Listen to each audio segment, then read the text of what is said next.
In my past life, after graduation, the most popular girl in school invited the whole class on a trip to Thailand. Midway through, she sold me off to Myanmar and used the money from my sale to fund a wild party for the entire class. I was brutally murdered in Myanmar. When my parents confronted the popular girl, she put on an innocent face and said, I was the one who invited everyone. But I told her countless times not to wander off. She just wouldn't listen. My boyfriend chimed in, it's her own fault for being so reckless and wanting to sneak off to a nightclub alone at night. She can't blame anyone else for going missing. The entire class gave false testimony, swearing that I had snuck out on my own in the middle of the night. Heartbroken, my parents took in the campus beauty as their own daughter, and she and her boyfriend ended up devouring my family's entire legacy. When I opened my eyes again, I was back on the day the school beauty invited the whole class to travel to Thailand together. Exams are over. I'm treating the whole class to a trip to Thailand.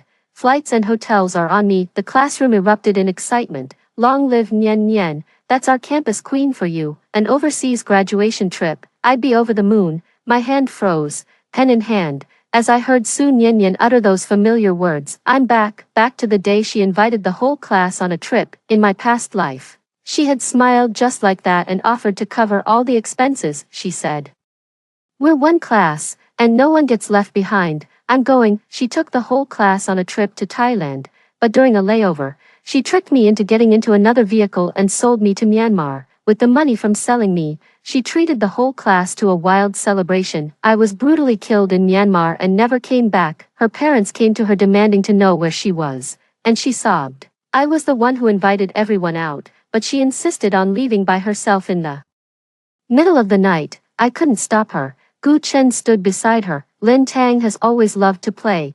Whose fault is it if something goes wrong? The entire class gave false testimony, claiming that I had snuck out in the middle of the night. My parents were heartbroken, and the school beauty took advantage of the situation, pretending to be their daughter and, together with her boyfriend, devoured my family's inheritance. Su Nyen Nyen became the sweet and sensible goddaughter they all praised.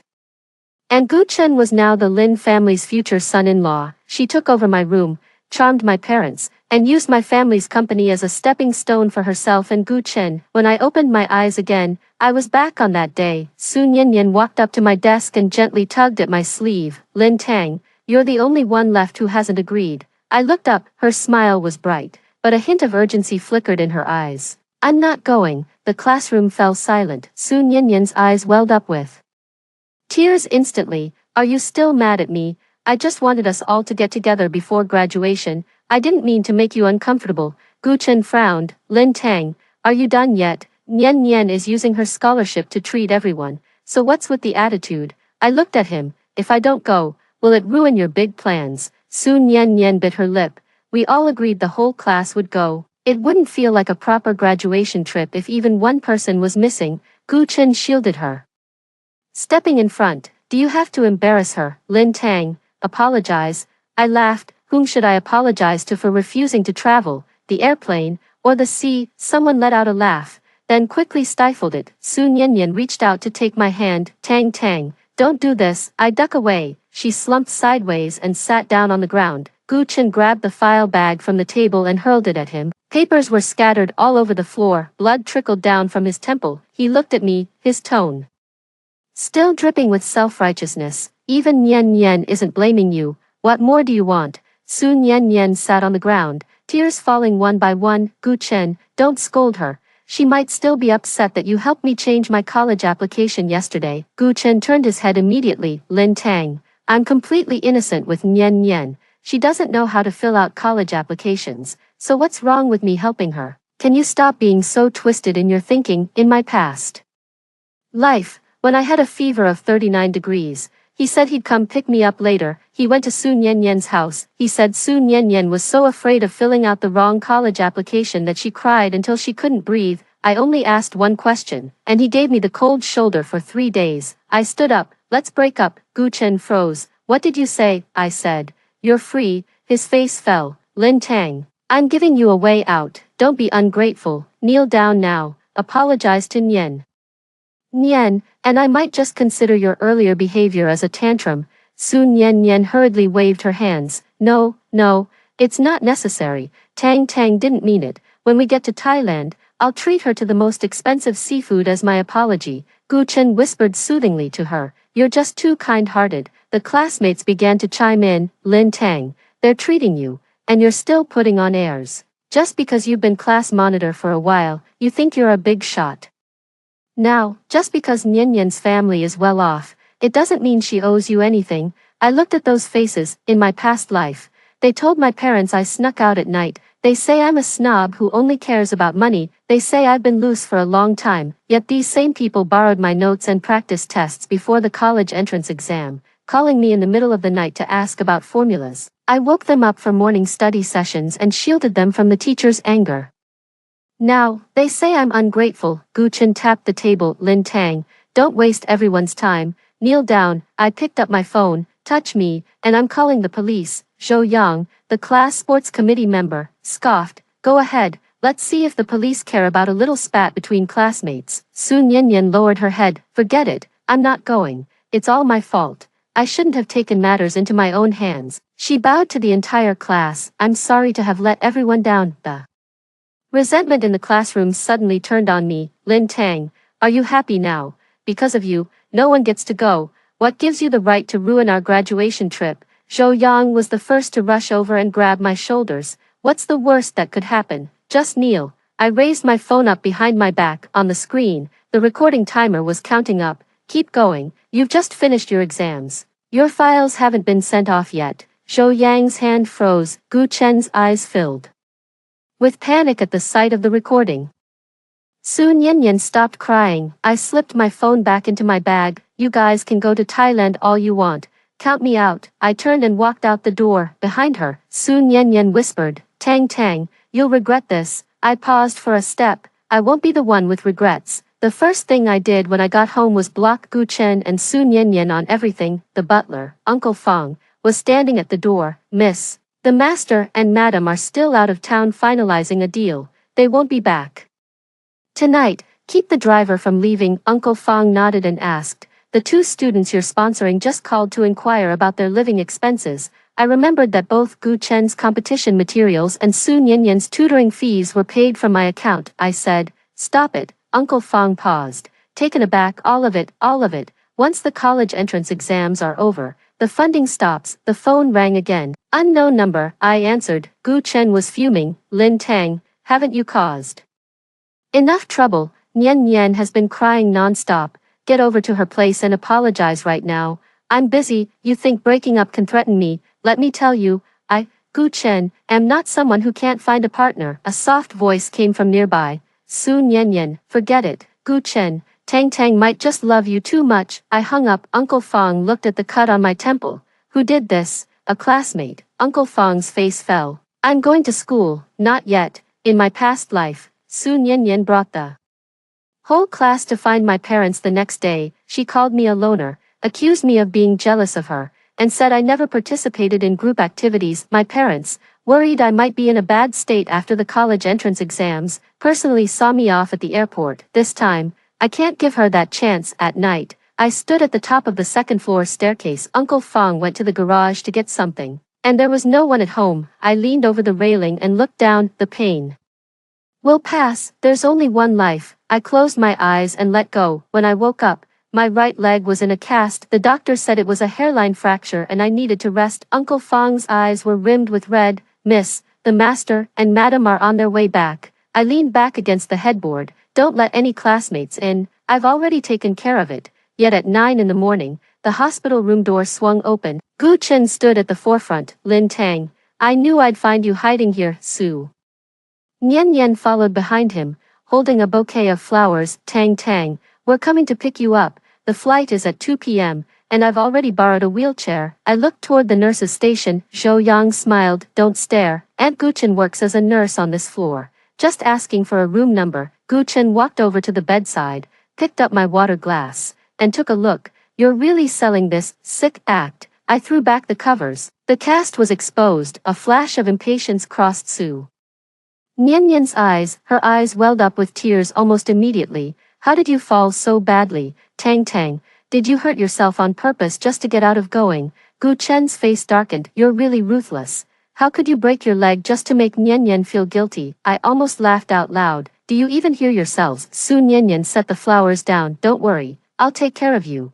The whole class is here. So you won't be inconvenienced. Get lost. Gu Chen reached out and yanked the blanket off me. Don't be ungrateful. The tickets are already bought. You have to go. Soon Nian Nian pressed directly on my foreline. Let's just unplug it for now. We'll figure it out at the airport. I slapped the back of her hand. Go ahead. Touch me. She clutched her hand, tears welling up in her eyes once more. Gu Chen grabbed a fistful of my hospital gown. Lin Tang, how dare you hit her? I picked up the call button by the bedside. Zhou Yang grabbed it first and tossed it to the window. A few classmates gathered around. Stop dawdling. Move it. We've got a wheelchair anyway. What's there to fear? She just wants to make us miss our flight. Someone grabbed my arm. Someone went to lift my leg. I clung to the bed rail for dear life. Whoever touches me. It's all on camera. Gu Chen let out a cold laugh. You're just a poor scholarship student. Yet you're playing the part of a patient in this room quite convincingly, Sun Yanyan said softly. Gu Chen, don't say that. Tang Tang has a strong sense of self-respect. At the doorway of the ward, a nurse hurried in. What are you doing? Let go of the patient. Gu Chen didn't even look at her. Get your department head. We'll pay for the damages. Zhou Yang chimed in. The Nian Nian family isn't short of money. The nurse, furious, picked up the phone. Security, come up. Sun Yanyan suddenly looked at me and lowered her voice. Lin Tang, do you think breaking your leg means you don't have to go? I stared at her. She smiled softly. Your parents will see you off. Personally, footsteps sounded from outside the door. My parents are back. As soon as Mom stepped inside and saw the house full of classmates, she paused in surprise. Sun Yanyan lunged forward. Auntie, it's all my fault. I wanted to take everyone on a graduation trip. But Tang Tang didn't want to go and ended up hurting herself. Gu Chen immediately picked up the conversation. Auntie, she's been really down lately and even had a falling out with the whole class. We're worried she might get hurt if she keeps everything bottled up, so we came to take her out for some fresh air. Mom looked at me. Tang Tang, why didn't you tell Mom? Before I could say a word, Sun Yanyan started crying again. Auntie, please don't blame her. She just doesn't like me. Dad frowned. Lin Tang, what on earth is going on? In my previous life, I was eager to explain, but no one believed it. This time, I handed the phone to Dad. Listen first, then ask. The recording begins with Gu Chen's command. Kneel down. The ward fell quiet. The arrogance on Gu Chen's face faded away. Inch by inch, Sun Yanyan's tears clung to her cheeks. At the end of the recording, Zhou Yang said, the files haven't been mailed out yet. Father looked up. Who forced her to kneel? No one spoke. Mom came to my bedside, saw the wound on my temple, and her hands began to tremble. And this is just a minor disagreement between classmates. Gu Chen was getting anxious. Uncle, Auntie, it was a misunderstanding. We only got upset in the moment because Lin Tang pushed Nian Nian. I opened the second paragraph. The classroom surveillance footage was retrieved by Uncle Fong last night. Sun Yanyan reached out for me, but I dodged, and she ended up sitting on the floor. Gu Chen threw something at me. The whole class gathered around me. Every single face was clear. Mom looked at Sun Yanyan. Did you just say that Tang Tang is the one who dislikes you? Sun Yanyan's lips turned pale. Auntie, I lost my balance back then. I didn't mean for everyone to misunderstand. Gu Chen was about to speak again. His father cut him off. Whose child are you? Gu Chen straightened his back. My name is Gu Chen, top of my grade, and I've already secured a pre-admission offer from Jinghua University. The father looked at him. Pre-recording is not a get-out-of-jail-free card. Gu Chen's expression darkened. Uncle, what are you trying to say? Dad ignored him and turned to Uncle Fong. Notify the school. Notify the education bureau. Notify their parents. Don't leave a single one out. The hospital room descended into chaos. Uncle, we were just kidding. Auntie, please don't tell my parents. My dad will kill me. Lin Tang, say something. I watched them. You all had plenty to say when you were making me kneel yesterday. Sun Yanyan threw herself onto the side of the bed. Tang Tang, I was wrong. I really just wanted everyone to have fun together. Can you forgive me, please? I withdrew my hand. No good. Her tears flowed even harder. What about the trip? Everyone's waiting. Mom was so exasperated she ended up laughing. You've hurt my daughter this badly, and you're still thinking about the trip.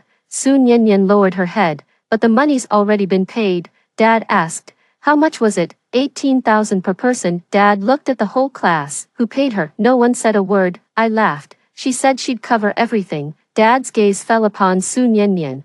Then what do you stand to lose? Su Niannian couldn't answer. Gu Chen spoke up abruptly. Uncle, don't be fooled by Lin Tang. She's always been vain. Everyone knows she relies on others to fund her education. Where would she get the money to stay in a room like this? Su Niannian clung to the lifeline like a drowning person. Right, Tang Tang mentioned before that her family was just average. Auntie, you're not an actress she hired, are you? The ward fell silent. Uncle Fang, furious, took a step forward. Dad raised his hand to stop him. Mom gently stroked my hair. Tang Tang, you didn't tell them, I said flatly. There's no need. Gu Chen sneered. Oh, keep playing dumb. Dad took out a business card and handed it to him. Take a good look. Gu Chen took it. Lin Yuanzhou, chairman of the Lin Group Health and Wellness Corporation. His hand trembled slightly. Zhou Yang leaned in to look, his face instantly turning pale. The Lin Group, the one building the wellness center in the south of the city. Mom added, she is our only daughter. Su Niannian's sobs stopped. Gu Chen looked at me, his gaze completely unhinged. Lin Tang, why didn't you ever mention this? I asked him. If I had, would you have stopped hitting me? His mouth fell open. Mom turned to Su Niannian. Isn't your family supposed to be well off? What does the Su family do? Su Niannian said quietly, my parents run a shop. What kind of shop? She remained silent. I answered for her. The stationery shop by the school gate. A ripple of whispers spread through the class. Didn't she say her family owned a chain of department stores? She said her family owns a yacht. So where did she get the money to invite us abroad? Su Niannian's face turned ashen, yet Gu Chen still stood by her. Even if her family isn't that wealthy, her intentions were good. Lin Tang, is it really that amusing for you to hide your wealth and pretend to be ordinary, just to watch everyone make fools of themselves? I looked at him. How many times have you used the allowance I gave you to buy her gifts? Gu Chen abruptly fell silent. Su Niannian looked up. What living expenses? I opened the transfer history. 260,000, over 3 years. I sponsored Gu Chen under the Impoverished Outstanding Student program. The ward fell silent again. Gu Chen's pride was publicly stripped away. He gritted his teeth. You did that of your own free will. Yes. I looked at Uncle Fang. Cut off all his funding. Gu Chen grew frantic. Lin Tang, you can't do this. What about my college tuition? I smiled, looking for your kind-hearted Niannian. Su Niannian took a step back. Gu Chen turned to look at her. Niannian, you'll help me, won't you? Su Niannian stammered. My family's been a bit short on cash lately. Someone couldn't help but laugh. Zhou Yang muttered under his breath. So the money for treating us is just a fantasy. Su Niannian turned around immediately. I genuinely want to treat you all. I just need to do it in installments. Dad looked at the nurse. No need to call the police. Get their parents here first. They need to learn about adult boundaries. Gu Chen suddenly knelt down in front of his mother. Auntie, I was wrong. Tang Tang and I have been together for 3 years. Please, for the sake of my good grades, don't ruin me. Mom took half a step back. Didn't you say she was dirty? Gu Chen's face flushed with heat. I only said that in the heat of the moment. I said, Gu Chen, we're breaking up. He looked at me, his voice hoarse. Lin Tang, I disagree. A man's voice came from the doorway. She doesn't need your approval. I looked up. Shen Yan stood outside the door, wearing a simple white shirt and holding a document in his hand. He's the son of my father's old friend, and in my past life, after I died, he was the only one who helped my parents uncover the truth. It's a pity, but it's too late. Mother was stunned. Yan, what brings you here? Shen Yan walked in. Uncle Lin asked me to deliver the documents. By the way, the admissions office at Tsinghua University just called to ask if Lin Tang has confirmed her guaranteed admission spot. Gu Chen's head snapped up. What's this about? Guaranteed admission. Shen Yan looked at him. She won first prize in the national competition. Tsinghua University had already reached out to her. You didn't know? Gu Chen's expression darkened even further. The whole class erupted. Didn't Lin Tang say she was waiting for her Gaokao results? She doesn't usually show off either. Su Niannian stared at me. Her fingers clenched tight. I know what she's thinking. In my past life, after she took my parents from me, she dug out my recommendation materials and used my competition tutoring resources to polish her own image. This time, she couldn't reach it. Shen Yan placed the document beside me. There's another statement that Uncle Lin wants the school to release today. Dad nodded. Anyone who bullies my daughter won't get away with just calling it a misunderstanding. Su Niannian suddenly knelt down. Uncle, Auntie, I truly know I was wrong. Tang Tang, I'll stay away from Gu Chen from now on. and I'll cancel the trip. Please don't make a big deal out of this. I asked her, why do you insist that I go? Her shoulders gave a slight shudder. Because everyone's going, that's all. She looked up, her eyes filled with panic. Just then, Uncle Fong answered a phone call. After listening for a few seconds, his expression turned grim. Miss, the driver says there are two strangers at the hospital entrance asking for your room number. They claim they're here to pick up a guest booked by Su Nyenyen. Su Nyenyen shot up from her seat. I looked at her. Su Nyenyen, who are they? Her lips moved slightly. I don't know. Shen Yan made the call directly. Stop them. Gu Chen turned to Su Nyenyen. What guest? Su Nyenyen shrieked. I told you I don't know. Her father took a step closer to her. You'd better explain yourself. Now. Outside the door, Uncle Fong walked in with two men. One of them was holding a list. The first line of the list is my name, Lin Tang, it said. Confirmed. Must be taken. Gu Chen's legs went weak at the sight of those words. Su Nyenyen backed up against the wall. She was still shaking her head. It wasn't me. I stared at her. But what? Her voice caught in her throat. I just wanted you to disappear for a few days.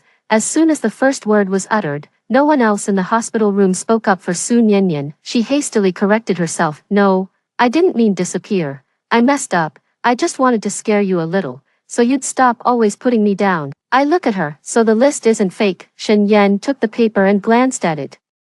The payer left Su Nyenyen's phone number. Su Nyenyen lunged to snatch it. Shen Yan raised his hand to block her. Don't touch the evidence. She looked at Gu Chen. Gu Chen, believe me, I never meant to harm her. Gu Chen stepped back. Why did you write her name? You're all blaming me just because she's not going. Su Nyenyen finally dropped the act. She's obviously rich, obviously smart, and obviously doted on by her parents. Yet she acts like an ordinary girl at school. Everyone revolves around her, asking her questions, and even the teachers like her. Why? Zhou Yang's expression darkened. So what's the deal with the Thailand trip? Su Nyenyen gritted her teeth. I just wanted to embarrass her a little at the airport. Those two guys said they could help. Take her somewhere quiet to snap a few photos, ruin her reputation. Her mother was trembling with rage. You're only 18. How can you be this rotten? Su Nyenyen cried out. I never thought it would be this serious. I laughed, you said the same thing in the last life. She didn't understand. Shen Yan glanced at me. I didn't explain. Dad informed the principal on the spot. Half an hour later, the principal and the grade director arrived at the hospital room. Parents of the students also arrived one after another. Su Nyenyen's parents arrived last. Her mother pointed at me as soon as she walked in. So you're the one who bullied my daughter. She came home crying all night, saying you humiliated her just because your family has money. Dad slammed the list onto the table. You take a look at this first. After reading it, Sue's mother went pale, then quickly added, it's just kids fooling around. Don't take it so seriously, you rich folks. My mom let out a cold laugh. She sent someone to take my daughter away. Was that just a joke too, mister? Sue held Mrs. Sue back. Enough. Su Nyenyen rushed forward, sobbing, Mom, Dad, I never meant to hurt anyone. Zhou Yang's father smacked him on the back of the head. What are you butting in for? Zhou Yang was indignant. It was all Su Nyenyen saying that Lin Tang was bullying her. The classmates immediately turned their attention. Yes, she was the one who kept crying. She said the whole class must be present, or else Lin Tang would be looking down on everyone. It was only because Gu Chen kept cursing that we believed it. Gu Chen looked up. What do you mean? Who was missing when you guys started fighting? The ward was in an uproar. The principal's face was ashen. Enough. He looked at my parents. Mr. Lin. Mrs. Lin, the school will handle this matter with the utmost seriousness, my father said. I demand a public apology. Those who laid hands on her will receive demerits. Those who participated in the coercion must write statements of self-criticism. As for the matter concerning Su Nyenyen, that is for you and her parents to resolve. Mrs. Su grew agitated. Why should it be made public? My daughter still has to go to college. Her mother replied. Your daughter almost took mine away. Does that mean my daughter's life doesn't matter? Mrs. Su's mouth hung open, speechless. Shen Yan suddenly spoke, and Gu Chen turned his gaze toward him. Shen Yan handed the other sheet of paper to the principal. He's been receiving financial support from the Lin family, yet he publicly spread rumors that Lin Tang was a charity case and repeatedly encouraged classmates to humiliate her. The school should reevaluate his character as part of the scholarship review process. Gu Chen stood up in agitation. What gives you the right to interfere? Shen Yan's tone remained calm and steady. I am one of the members of the admissions volunteer team at Tsinghua University. Gu Chen's face turned pale. What he cared about most was the capital. The principal nodded immediately. We'll look into it. Gu Chen turned to me. Lin Tang. Are you really going to push me this far? I said. You brought this on yourself. There was hatred in his eyes. You'll regret it. I ignored him. Shen Yan stood by my bedside. Don't be afraid. I looked at him. I'm not afraid, he said quietly. Good, there are others who need to see you. I was taken aback. Who? He looked toward the door. An elderly man with gray hair stood there. Professor Song from the Jinhua admissions office. In my previous life, I gave up my guaranteed admission spot myself. In this life, he has come in person. Professor Song approached the bedside. Lin Tang, your leg injury won't affect your enrollment. Tsinghua University awaits you. Every parent in the class heard it. Someone gasped. Su Nianyan looked at me, the jealousy in her eyes barely concealed. Gu Chen clenched his fist even tighter. He once said that showing me the splendor of the capital was the greatest honor he could bestow upon me. Now, Professor Song stands by my hospital bed, saying Jinghua is waiting for me. Mom tucked me in with the blanket. Tang Tang, take a break first. Su Nianyan suddenly smiled. So what if she got admitted without exams? Her reputation is already ruined. Everyone in the class knows she doesn't fit in. Who would even like her? Professor Song frowned. Shen Yan turned his gaze toward her. You think Jinhua admits students based on who cries the most? Someone in the ward couldn't help but burst into laughter. Su Nianyan's face turned red. The principal immediately ordered all students to return to school and write incident reports. Before leaving, Gu Chen paused at the doorway. Lin Tang, I'll prove that you're nothing without me. I looked up. First, prove you can afford the tuition. His face flushed with anger and then paled. He turned and left. That evening, the school issued a notice. It didn't mention my family background. It only stated that Su Nianyan had organized the graduation trip with serious omissions, and that some students had forcibly taken a patient from the hospital, causing a severe negative impact. The first crack appeared in Su Nianyan's flawless goddess persona, but she wasn't about to give up. Early the next morning, a crowd gathered outside the hospital room. They weren't her classmates.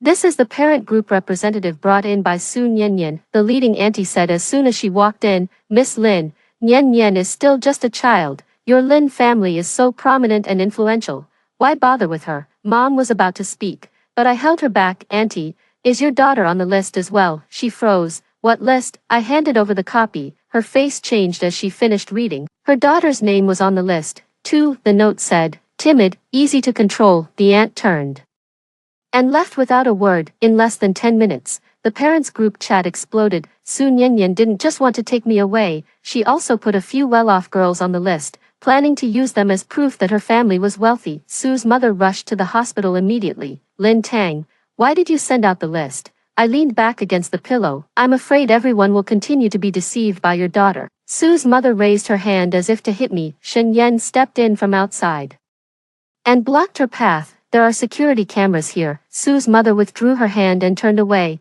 sobbing. Look, everyone, the rich are bullying the poor. The hallway was crowded with people. I pressed play on my phone. MS. Su's voice came through the speaker. It's just kids fooling around. Don't you rich people make such a big deal out of it. The crying stopped. The onlookers' gazes toward her shifted. Shen Yan said, Auntie, let's run through the lines before you start crying. Someone laughed in the hallway. Mrs. Su took Su Nianyan's hand and led her away. Su Nianyan looked at me before she left. Lin Tang, don't get too cocky. Gu Chen won't let you off the hook. I asked her, you're still counting on him? She didn't answer. 3 days later, I went back to school to take care of the paperwork. His leg wasn't fully healed yet, so Uncle Fong pushed the wheelchair. As soon as I stepped through the school gate, the bustling crowd immediately parted. Someone lowered their head. Someone whispered an apology. Zhou Yang stood before the bulletin board, and when he saw me, his expression darkened. Lin Tang, I shouldn't have laid a hand on you that day. I didn't say anything. He gritted his teeth. I've written a self-criticism and been officially reprimanded. Are you satisfied now? I looked up. Not good enough. He glared at me. I said, you still haven't apologized to me. Everyone around looked over. Zhou Yang's neck turned red. I'm sorry. Louder, please. He clenched his fist, then released it. Lin Tang, I'm sorry. I nodded. Next, one by one, those who had taken part in the action that day stepped forward. Su Nianyan hid behind the crowd. I saw her. Su Nianyan, you're up. She pretended not to hear. The principal happened to be coming down the stairs. Soon Yen Yen. She had no choice but to step out of the crowd. I'm sorry. Sorry for what? She looked up, defiance burning in her eyes. I'm sorry. I shouldn't have invited you on this trip. I smiled. Say it again. She bit her lip. I'm sorry. I shouldn't have faked the fall. Shouldn't have let everyone misunderstand you. Shouldn't have had someone scare you. I asked. What else? Her voice dropped even lower. I shouldn't have lied about my family being wealthy. A murmur rippled through the crowd. Her face flushed a deep, purplish red. That was when Gu Chen appeared. He was holding a printed sheet of paper. Lin Tang, don't think you're the only one who can record. I looked over. He posted the paper on the bulletin board. It said that I used family connections to secure a guaranteed admission spot, taking the opportunity away from a student in need. Soon Yen Yen immediately regained her composure. Tang Tang, why aren't you explaining yourself? Do you have a guilty conscience? The students began to waver again. Professor Song emerged from the academic building. Let me explain. Gu Chen's expression shifted instantly. Professor Song produced the competition certificates and evaluation records in public. Lin Tang earned her spot. Through her own exam performance, her scores were well above the admission threshold. She didn't displace anyone. Gu Chen is stubborn. That could also be the Lin family giving a heads up in advance. Shen Yan stepped out from behind Professor Song. The review is anonymous. If you have concerns, you may file a report using your real name. He handed the paper and pen to Gu Chen. Right now, Gu Chen held the pen, motionless for a long while. The onlookers' laughter grew louder. Some say, he wouldn't dare. Someone said, spreading rumors is quick enough. Gu Chen threw the pen to the ground. You all are on her side. Nothing I say makes a difference. I looked at him. Aren't you supposed to be the top of your class? Prove it. He turned and walked away without a word. Soon Yen Yen tried to follow him, but a few girls blocked her path. Soon Yen Yen, why is my name on your list? You noted that my family is rich and easy to fool. What's that supposed to mean? You even said you'd treat us to a trip. Where on earth did you get the money? Soon Yen Yen was surrounded in the middle. She was so flustered that she kept explaining. I passed by her. She suddenly gripped the armrests of her wheelchair. Lin Tang, did you know all along? I looked at her. Know what? She stared daggers at me. I knew I'd lose. I gently pushed her hand away. No, I just knew you'd slip up. After the formalities were completed, Shen Yan walked me to my car. He handed me an invitation. The Lin Family Wellness Center launch event is in 3 days. Uncle Lin would like you to make an appearance. I frowned. My legs like this.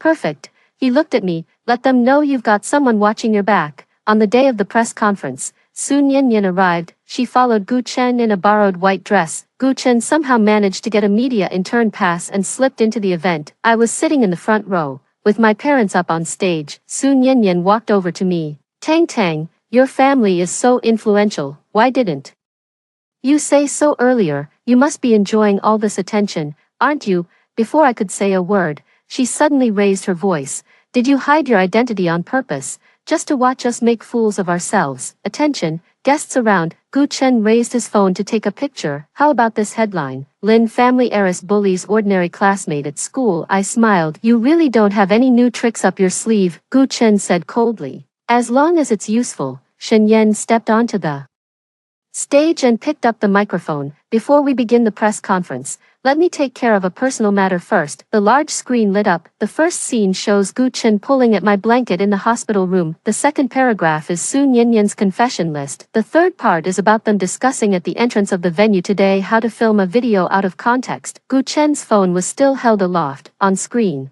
His own face was a frightening shade of pale. The entire room erupted in an uproar. The Lin Group's partners looked at him, their eyes filled with utter disgust. I picked up the receiver. Gu Chen, Soon Yen Yen, you're trying to embarrass me. I paused, but today, Lin's announced that I'm the head of the Public Welfare Scholarship Program. The big screen switched to a list of names. Gu Chen's name was in the funding terminated column. The financial aid materials Soon Yen Yen had applied with were flagged as containing false information. Gu Chen charged forward. Lin Tang, you can't do this. The security guard stopped him. I watched him. Yes, I can. Someone in the audience applauded. Soon Yen Yen suddenly burst into tears and dropped to her knees. Tang Tang, I truly know I was wrong. Please let me go to college. Don't cut off my path. I asked. When you cut off my path, did you ever ask me? She looked up, her tears still glistening. I said, don't kneel to me. You're not kneeling to me. but to the advantage you seek. The last trace of color drained from her face. After the press conference, the Lin Group's partner immediately revoked the supply discount for the Su family stationery store. Su's father called and gave Su Niannian a good scolding. Gu Chen was also required by Jinghua to submit a supplementary character reference. He started texting me a lot. I didn't reply. He was waiting for me right outside the Lin Corporation building. Lin Tang.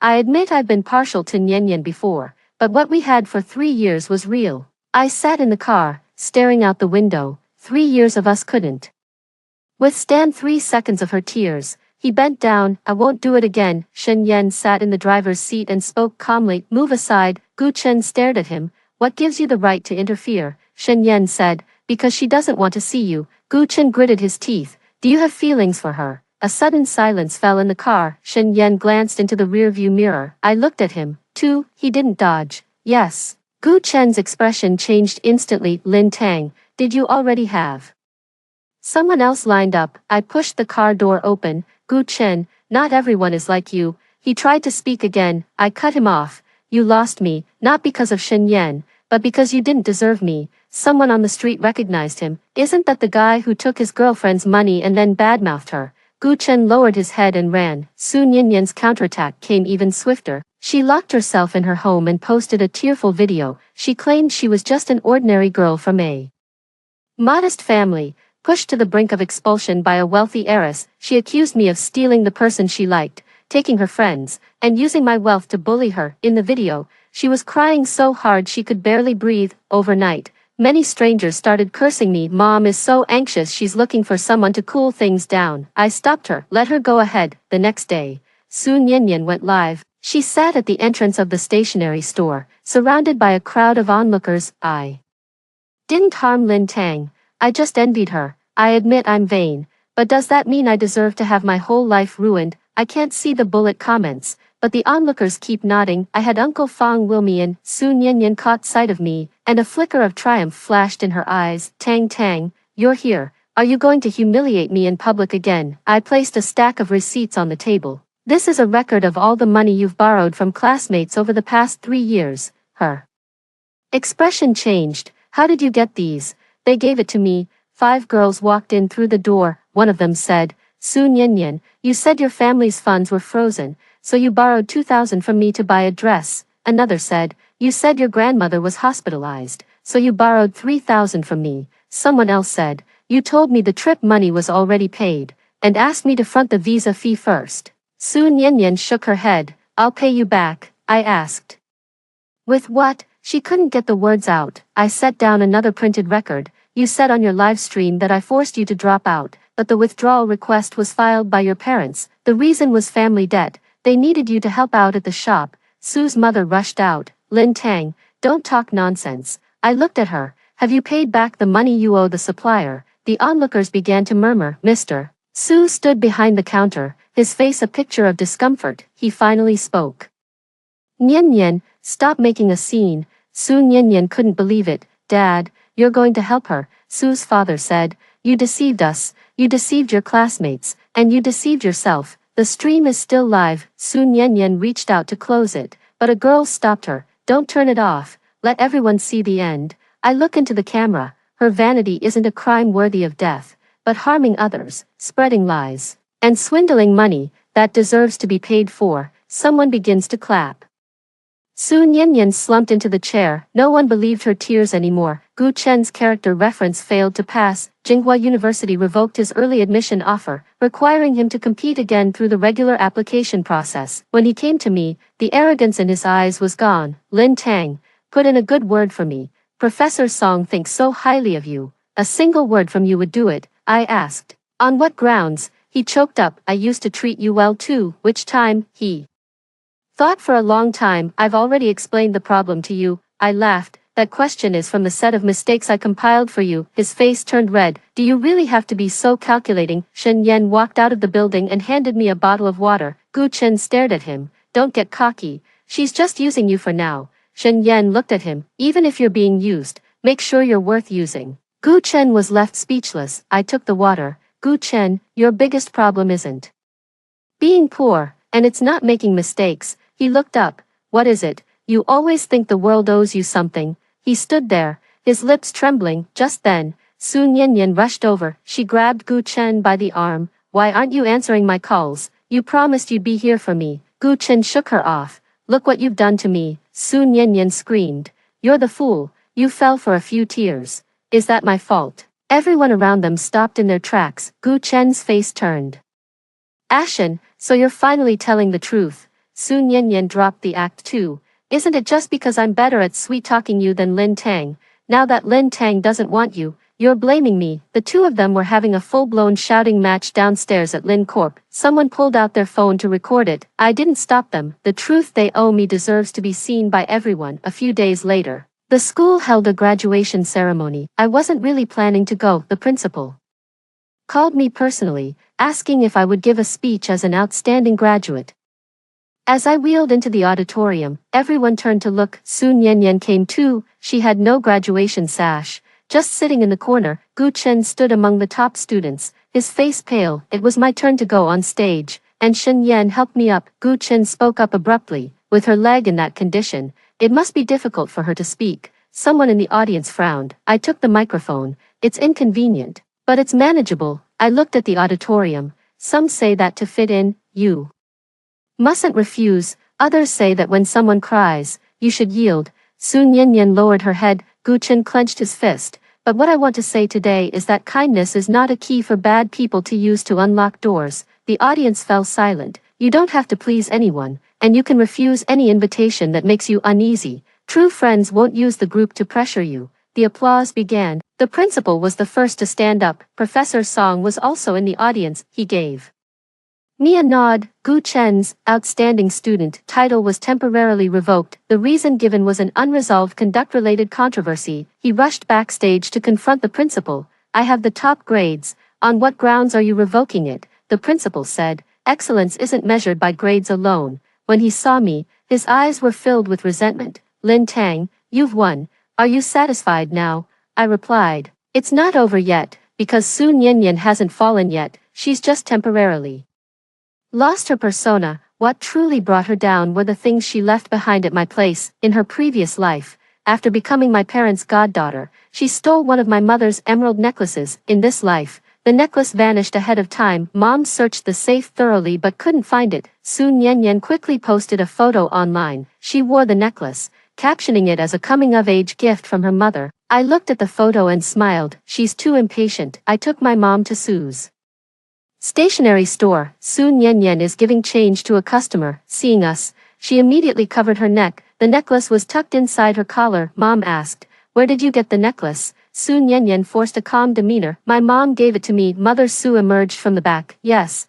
I gave it." I produced the purchase receipt and maintenance records. The necklace has its serial number engraved inside the clasp. "Would you like to see it now, Mrs.?" Su's face went pale. Su Nianyan was still being stubborn. "There are too many of the same style." Shen Yan walked in. He was followed by the jewelry store manager. The manager took one look and said, "Mrs. Lin, this is the one you brought in for maintenance last year. Attention, everyone in the store." Mr. Su stepped out from behind the counter. "Nian Nian, when did you take this?" Su Nianyan took a step back. "I didn't steal it. Auntie always liked me so much. I thought she would have wanted me to have it." Mother closed her eyes for a moment. "I never said that." Su Nianyan suddenly pointed at me. "It's all your fault. If you hadn't come back, if you hadn't exposed me, Auntie would have eventually come to like me." I look at her. "So you want to be me?" She doesn't speak. The whole room already knows the answer. Mr. Su publicly removed the necklace from her neck and returned it to her mother with both hands. "Mrs. Lin, I'm so sorry." Mrs. Su, in tears, struck Su Nianyan. "You've brought utter shame upon this family." Su Nianyan dodged. "Face, do you even have a face? If you weren't so incompetent, would I have to lie?" The stationery store was deathly quiet. Su's father's hand dropped. In that moment, he gave up on her too. Gu Chen didn't get into Jinghua University. He enrolled in a local, ordinary university, but told everyone he stayed behind to take care of his family. Before the semester started, he threw a class reunion and invited everyone. I got the message too. It wasn't from him. It was Zhou Yang. "Lin Tang, you should come. Gu Chen says he wants to apologize to you in front of everyone." Shen Yan finished reading the message. "That didn't sound like an apology." "I know, but I went anyway. The class reunion was held in a small banquet hall. The moment I stepped inside, Gu Chen came over with a drink in hand. Lin Tang, I was wrong about what happened in the past. Su Nianyan was sitting in the corner, wearing a face mask. The moment I saw her, I understood who this whole setup was for. Gu Chen handed me the drink. Have this. And we'll call it even. I didn't take it, my leg's still healing. I shouldn't drink. Someone started heckling. Gu Chen has already backed down. Lin Tang, don't push it. A flicker of urgency passed through Gu Chen's eyes. Shen Yan picked up the wine glass and gave it a sniff. Who spilled this? Su Nianyan stood up. What are you implying? Shen Yan looked toward the server. The waiter stammered. I said, pull up the surveillance footage. The manager will be here shortly. On screen, Su Nianyan slipped a small packet of powder into her cup while no one was looking. The room erupted in an uproar. Su Nianyan screamed. It was just something to give her diarrhea. I didn't mean to hurt her. Gu Chen whipped his head around to look at her. You lied to me. You said you just wanted to humiliate her in public. I watched them. You two really are a match made in heaven. Zhou Yang was the first to stand up. Gu Chen, you called us all here just for this. Gu Chen panicked. I didn't know she put something there. I asked. Then what do you know? He fell silent. I spoke for him. You know she's going to embarrass me. But you think it's fine as long as it's not too bad. Gu Chen was speechless. The students began to leave their seats. Su Nianyan grabbed the girl by the arm. Don't go. You used to hate Lin Tang too. The girl shook her off. I disliked her. But I never meant her any harm. The banquet hall grew increasingly empty. Finally, only Gu Chen and Su Nianyan remained standing in place. Shen Yan pushed me out. Gu Chen suddenly shouted, Lin Tang, what does he have that I don't? I'll look back. You're not inferior to him. A spark lit up in his eyes. I said, your taste isn't as good as mine used to be. Shen Yan let out a low chuckle. I looked at him. He stopped immediately. Sorry. I laughed too. Before the summer vacation ended, the list of recipients for the Lin family scholarship was announced. A new rule was added, requiring recipients to sign an integrity pledge and accept public oversight. Among the first list, there is a familiar name, Zhou Yang. His father lost his job,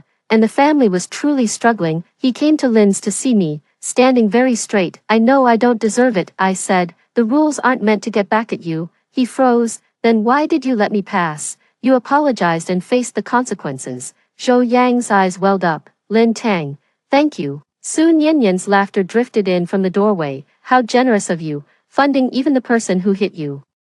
And what about me? She walked in, her hair cut short.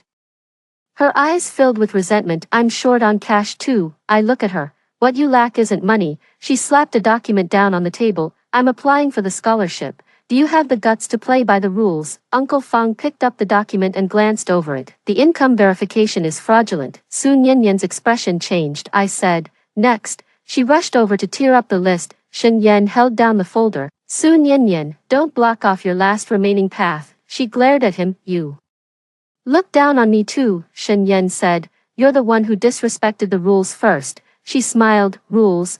Rules are made by people like you who have money. Zhou Yang spoke. Su Nianyan, I don't have money either, but I didn't fake anything. She turned to scold him. You're fawning over her now. Have you forgotten how you used to berate her? Zhou Yang lowered his head. So I'm the one who really needs to change. Su Nianyan was completely speechless. She stormed out, slamming the door behind her. On the first day of school, the entrance to Jinghua was packed with people. I can walk slowly now. Shen Yan helped me with the paperwork. Gu Chen came too. He's not a new student. He's just here to help a relative get registered. He stood there for a long time upon seeing me. Lin Tang, I stop, he whispered. I repeated a year. I'll try for Jinghua University again. I wish you success. He gave a bitter smile. You're too lazy to even hate me now, I said. I'm busy. Shen Yan handed me his campus card. The dorm is in the East Campus. Your uncle and aunt asked you to call them back after you're done. Gu Chen looked at him. Are you two together? Shen Yan didn't answer. I said,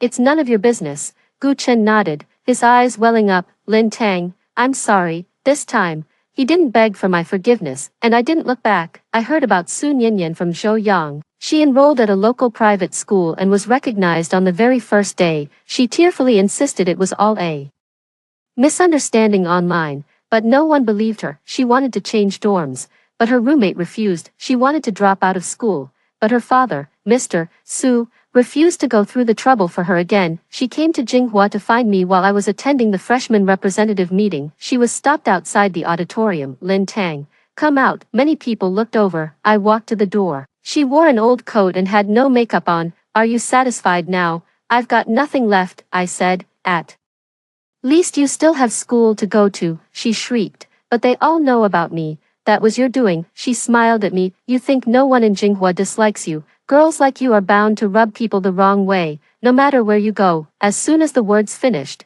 several freshmen walked out from the auditorium. The lead girl said, we really don't like people who throw their family background around to intimidate others. Sun Yanyan's eyes lit up. The girl added, but we hate even more those who hurt others and then pretend to be pitiful. Someone nearby nodded. Lin Tang's competition results are on the honor wall.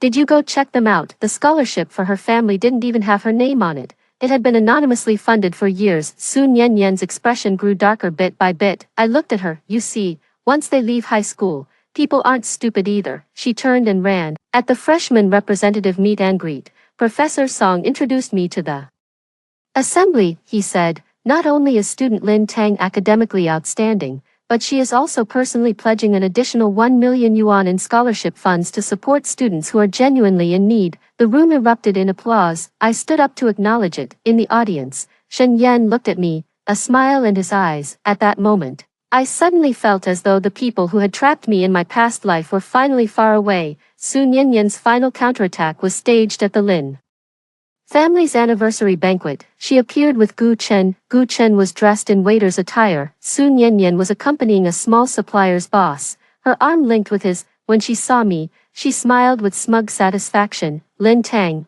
I made it in too. I looked at the man beside her. Do you know who she is? The man grew impatient. What trouble could a little girl possibly cause? Sun Yanyan leaned in. She just can't stand to see me doing well. I nodded. Have a great time. She thought I was scared. Midway through the banquet, she deliberately knocked over her glass, spilling red wine onto her mother's dress. Auntie, I'm sorry, I didn't mean to. Mom saw her clearly, and her expression turned cold. Sun Yanyan suddenly dropped to her knees with a thud. Auntie, I know I was wrong before, but I've truly changed now. Please, give me a chance. All eyes turned toward them. She's trying to use kneeling again to force others to back down. I picked up the microphone. Since everyone's here, it's the perfect time to make an announcement. The large screen lit up. It was the letter of appointment for the new head of the Lin Family Charitable Foundation, lead, Lin Tang. Sun Yanyan's face paled. I continued. First rule of review, anyone with a record of fraud, false donations, or malicious harm to classmates will be permanently rejected. The audience erupted in applause. Sun Yanyan stood up. You're targeting me, I said. So you finally figured out which one applies to you. The supplier boss beside her suddenly turned pale and pulled his hand away. Are you lying to me? Sun Yanyan quickly reached out to grab him. No, the man stepped back. I thought you were a relative of the Lin family. Someone in the room laughed. Gu Chen stood in the corner holding a tray, watching the scene unfold, his face filled with embarrassment. Sun Yanyan suddenly rushed toward me. Lin Tang, you forced me into this. Shen Yan stepped in front of me. The security guard stepped forward. Gu Chen rushed over, but not to protect her. He grabbed Sun Yanyan. Enough. Sun Yanyan couldn't believe it. You're helping her too? Gu Chen looked at her. I've helped you too many times. Each time, it makes me feel less and less human. She slapped him. You were never any good to begin with. Gu Chen didn't flinch. He simply turned and bowed to me. I'm sorry. The room fell silent. I heard you, I said. He looked up, his eyes a mix of relief and discomfiture. Sun Yanyan was completely isolated. The supplier's boss terminated the contract with the Su family on the spot. When Mr. Su arrived, she was sitting outside the banquet hall, crying. Mrs. Su hadn't come. Mr. Su looked at her and said only one thing, let's go home. She shouted back, home? You all gave up on me a long time ago. Father Su said wearily, it was you who kept turning your back on this family. She finally ran out of tears. After the banquet, Shen Yan walked me out to the terrace. Tired, a little, he handed me a glass of warm water. Should we keep running the charity fund? It's going to be a hassle. I gazed at the lights below. To do? Why? Because I've funded the wrong people before. I can't let that stop me from helping the right ones. Shen Yan looked at me. Lin Tang, you're more clear-headed than most. I turned my head. Is that a compliment? It's the lead up to a confession. I froze, the tips of his ears flushed red, but he didn't back away. I like you. It didn't start today, and it's not because of whose daughter you are, he said. You don't have to answer right now. I looked at him. Would it seem too quick if I answer now? His eyes lit up. I laughed. Shen Yan, I don't dislike you either. Is that all? For now, he chuckled softly. That'll keep me happy for a long time. Sun Yanyan's defeat wasn't settled with just a few words. First, she lost her friends, then, she lost Gu Chen. In the end, even her parents, who had always been the first to cover for her, stopped lying for her. After returning to school, she wanted to change her major, but the teacher asked her to first complete the disciplinary documentation. She went to ask her classmates for money, but no one lent it to her. She was crying in the dorm, and her roommate handed her a tissue right away. After you're done crying, go clean the common areas. You're up next. For the first time, she realized that tears don't earn you special treatment. The year Gu Chen repeated his final year of high school, his grades slipped instead of improving. He was so desperate to prove himself that every mock exam left him utterly overwhelmed. Once, he waited for me downstairs at the Lin residence. I never wanted to see you. He passed only a letter through the lobby glass. The letter didn't ask for a reconciliation. There are only 3 sentences. I used to take your kindness for granted. I took others' tears as kindness, but your rejection as malice. Lin Tang, I'm sorry. I hope you never meet someone like me again. I put the letter away in the drawer. It's not about forgiveness. It's about putting a full stop to the past. During my sophomore year, the Lin family Charitable Foundation assisted 327 students. I received the Jinghua First Class Scholarship, with a prize of 100,000 yuan, and I've added the entire amount to the fund. Dad transferred 5% of the shares in the Lin Family Wellness Center to my name. Mom gave me a white car, she said with a smile. This isn't compensation, it's a reward. Shen Yan leaned against the car. Mr. Lin, can I catch a ride with you? I tossed the keys to him. It depends on your performance. He caught the key. I'll make sure not to let the boss down. The last time Sun Yanyan appeared in front of me was at the Public Welfare Fund interview. She is not the applicant. She came along to accompany a junior student. The junior comes from a poor family but has excellent grades. Sun Yanyan stood at the doorway, and when she saw me, her expression was complicated. She really needs this spot. I've reviewed the materials. It's authentic, clean, and free from any falsification. I asked my junior a few questions. She answered earnestly. After the interview, I told her to go home and wait for a response. Sun Yanyan was still standing. Would you drop her because of me? I said. No. Her eyes welled up. Why? She's not you. Sun Yanyan lowered her head. After a long silence, she said, Lin Tang, I used to really want to be you. I didn't respond. She continued. But now I realize, I didn't want to be you. I wanted to take everything you had. I looked at her. She gave a bitter, ugly smile. I won't ask for your forgiveness. I know I don't deserve it. She turned and walked away. Just before the door closed, she said, that junior is so much purer than I ever was. Please, help her. I ended up giving the spot to that junior, not because of Sun Yanyan, because she deserves it. In the year of graduation, the Lam Foundation had cumulatively supported 1,800 students. I took the stage as an outstanding graduate of Jinghua. Mom and Dad are sitting in the front row. Shen Yan stood at the side of the stage, holding a bouquet of flowers. I said, no doesn't mean coldness, and setting boundaries isn't selfish. May every kind person first learn to protect themselves. Amid the applause, I saw Sun Yanyan standing in the last row of the auditorium. She didn't come in, just took a distant glance, then leave. Gu Chen never showed up again. I heard he got into a university in another province.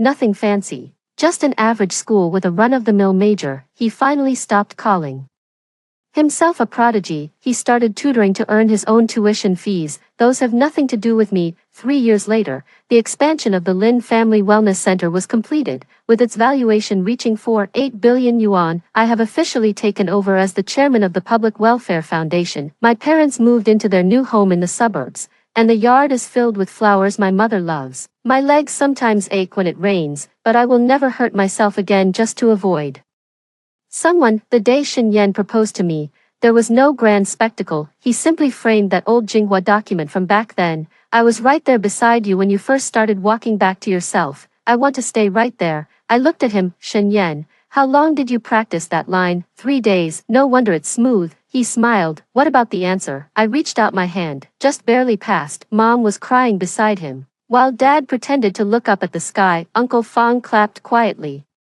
I suddenly remembered the cold of my last life, the way people gathered around my parents, saying I had wandered off on my own, but now, the lights are warm, and the family is all here. Those who could never take me from myself have finally returned to where they belong. Soon Yen Yen lost the spotlight she had longed for most, while Gu Chen lost the pride he valued above all, and I've gained my own name, my career, my love, and a path where I never have to kneel to anyone again. The end. Story 2.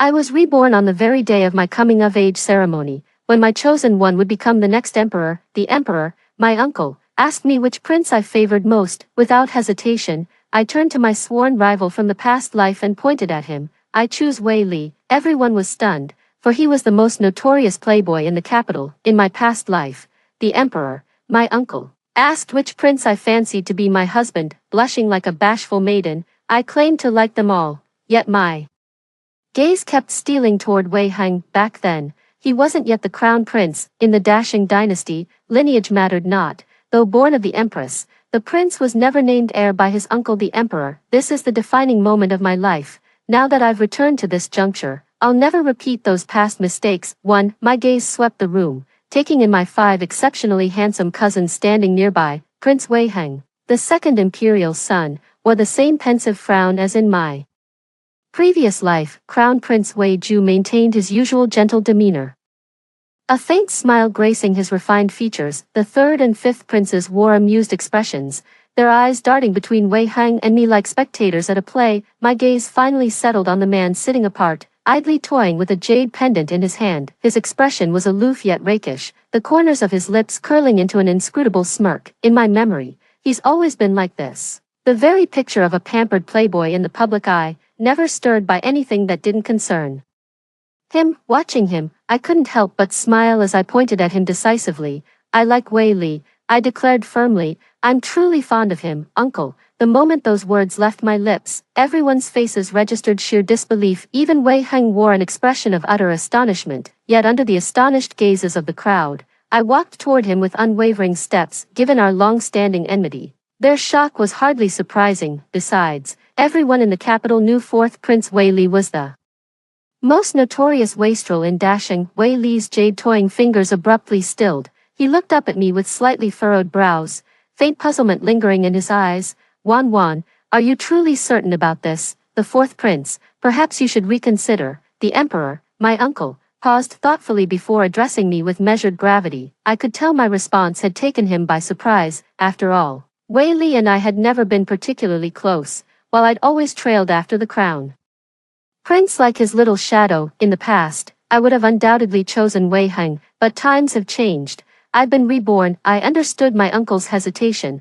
Today's decision wasn't just about choosing my husband, but selecting the future ruler of Dashing. The marriage selection ultimately came to nothing, with my uncle telling me to reconsider. But this wasn't over yet. Wei Heng would certainly make his move. The day after my coming-of-age ceremony, he came for me as expected, because he'd learned my uncle intended the suitor I chose to inherit the throne. Wan Wan, why didn't you choose me? He hung his head, feigning heartbreak. I truly thought you'd pick me. You've no idea how it crushed me when I heard you chose fourth brother instead. As if I'd know. What a load of nonsense. The way he pretends to be devoted makes me sick. That bastard wouldn't come crawling to me if it weren't for the throne. His heart belongs to someone else. In my past life, I was kept in the dark until the very end.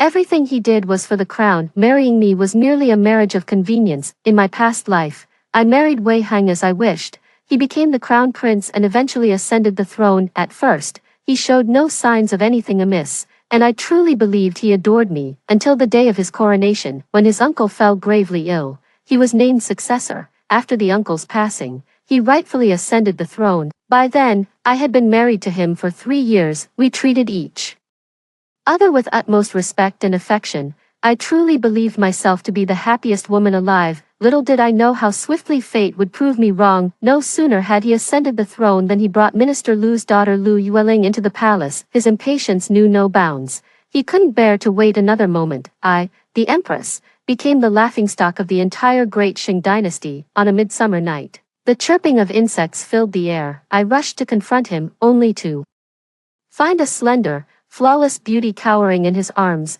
trembling with fear as she buried herself against his chest. I'd seen this woman at the Eastern Palace before, more than once, so they'd been carrying on behind my back, right under my nose. After soothing the girl in his arms, he turned to me with a frosty glare. Linger and I are deeply in love. She's cultivated, gentle, and refined, unlike you, who barges into the emperor's chambers without even announcing yourself. I scoffed coldly. Cultured and virtuous, gentle and refined, a proper young lady shamelessly seducing a married man. Is this Miss Lu's idea of propriety? Lu Yueling remained silent, burying her face in quiet sobs. Wei Heng's heart ached for her, pulling her closer into his embrace. Too, Linger and I knew each other long before you became crown princess. Don't you dare spread such vile slander. It was all my fault after all. I tried to pull Lu Yueling from his embrace, but Wei Heng shoved me away with one forceful push. Stumbling backward, I crashed into the corner of the table. Crimson blood streamed from my head, yet I felt no pain. This is nothing compared to heartbreak. Linger is with child, and you've harmed the unborn babe. I'll have your life for this. Wei Heng snarled at me through gritted teeth. The once refined gentleman turned hideous in an instant. She's already pregnant. So soon. It was the same in my past life, yet after 3 years, I've never experienced it. Seeing my desolation, he rubbed salt in my wounds. You shall never bear children. I've long since poisoned you with sterility drafts. The sight of you sickens me. Why should your husband alone ascend the throne? Were it not for this crown, I'd never have wed you. The heart dies in an instant. Somehow, though it was a summer night, I felt chilled to the bone as if in the dead of winter. The queen has lost her senses and speaks incoherently. Take her back to Weiyang Palace for proper care. With those words, I became branded as a witless fool. Wei Heng remained the devoted husband, treating his mad queen with undiminished affection, her throne secure as ever. For many days and nights thereafter, I still couldn't make sense of it. Even without romantic love, how could years of sibling bonds nurtured since childhood vanish overnight? Lu Yueling didn't utter a word. A single tear was all it took to undo me. When my uncle the emperor asked whom I favored, Wei Heng frowned in contemplation. Perhaps he was praying I wouldn't say his name. He had already met Lu Yueling by then, and perhaps that's when he first fell for her. When I mentioned liking Wei Li, he looked relieved for a moment before suddenly furrowing his brows. What was he thinking about? I can't stand his pretentious affection. Every time he comes to the princess's residence looking for me, I have him turned away. So what if he's a prince? I'm the most noble princess in Dasheng. My mother is the grand princess, and the emperor treats me like his own daughter. As for Wei Heng, I have no qualms about showing him my displeasure. The most crucial decision of my life has changed. This lifetime will surely take a different turn. 3. After days of solitude at home, I resolved to make a pilgrimage to Dawn-Cloud Temple to fulfill my vow. Memories of past lives flashed before my eyes with startling clarity. Though I put no faith in deities, being granted a second chance at life is truly a blessing. I knelt before the Buddha statue and made 3 reverent bows, whispering my heartfelt wish. What's past is prologue. The future remains ours to shape. I firmly believe this rebirth will lead me down a radiant path. Princess Qingli. A crisp male voice snapped me out of my thoughts. I turned to see Wei Li standing in the doorway. The gentle afternoon sunlight streamed in, bathing him in a golden glow as he stood illuminated. The dim interior of the hall made it take several moments before his face came into focus. His warm smile instantly dispelled all my gloom. In that moment, it felt like I was reliving that day. Like a celestial being descending, he brought me home, defying his minister's objections. Wei Heng brought Lu Yueling into the palace and made her his noble consort. After being confined in Weiyang Palace, my health began deteriorating rapidly. In those days, Wei Heng would still pay me hypocritical visits, until one day, a porcelain doll-like child wandered into Weiyang Palace. Children weren't uncommon in the imperial palace. My uncle did have 2 other children about his age. I never doubted him, simply treating him as my young cousin. Having someone by my side in the desolate palace kept the loneliness at bay. He'd occasionally bring me curious little trinkets. Once, he presented me with a tiny toy made of South Sea pearls, and I couldn't help but ask him about it. Children are always innocent and honest, answering whatever questions I ask without hesitation. He said it was a treasure his parents had found, and seeing how pleasant I looked, he took a liking to me and wanted to give it to me. I gazed at his pure, guileless face as his bright, sparkling eyes met mine. That's when it dawned on me. there was never any cousin to begin with, just the illegitimate child born from Wei Hang and Lu Yueling's secret affair. No wonder he couldn't wait to bring her into the palace. Their child has already grown this big. I felt as if struck by lightning, with my insides writhing like ants were gnawing at them. Noticing my distress, the child quickly asked, "Pretty sister, what's wrong?" In utter despair, I stared at him unblinkingly, and a wicked thought unexpectedly took root in my heart. But then it struck me, he was just a child. What wrong could he possibly have done? The real monsters were his viper-hearted parents. It had been so long since I'd seen anyone but him. My personal maid Yao Zhu was taken away long ago. The palace maids who deliver meals simply leave the food box and depart. I've only caught glimpses of them a handful of times. How heartbroken my princess mother would be upon hearing of my madness, though I suspect she'd refuse to believe it. But what could she possibly do beyond these palace walls? Not once has mother visited me since I fell ill. Even as the emperor's own aunt, she couldn't enter the palace at will. Besides, that couple wouldn't let her in anyway. I want to put her mind at ease. After father passed early, she raised me single-handedly. If anything were to happen to me now, there's no telling what she might do. I fear not death, but her sorrow. That very night, I coaxed Zhener to stay over at my place. Zhener was the child's name. He said his parents called him their precious treasure. Wei Hang and Lu Yueling's son had gone missing, and the entire palace was searching for him. Sitting by the bed, I watched his peaceful sleeping face while listening to the chaotic shouts outside the palace gates, feeling a dark satisfaction rise within me. The next day, the gates of Weiyang Palace were violently kicked open. The furious faces of Wei Hang and Lu Yueling came into view. I laughed, the first genuine smile I'd shown since their arrival. "Your Majesty, Zhener must be here with her. Look how brazenly she's grinning." Lu Yueling whimpered through crocodile tears. "Indeed, the boy is with me." I met their gaze before pausing deliberately. "Though I've administered a certain, undetectable tonic, odorless, tasteless. Not even imperial physicians could trace it." Wei Heng roared. "You venomous schemer, ha, my deeds pale in comparison to theirs.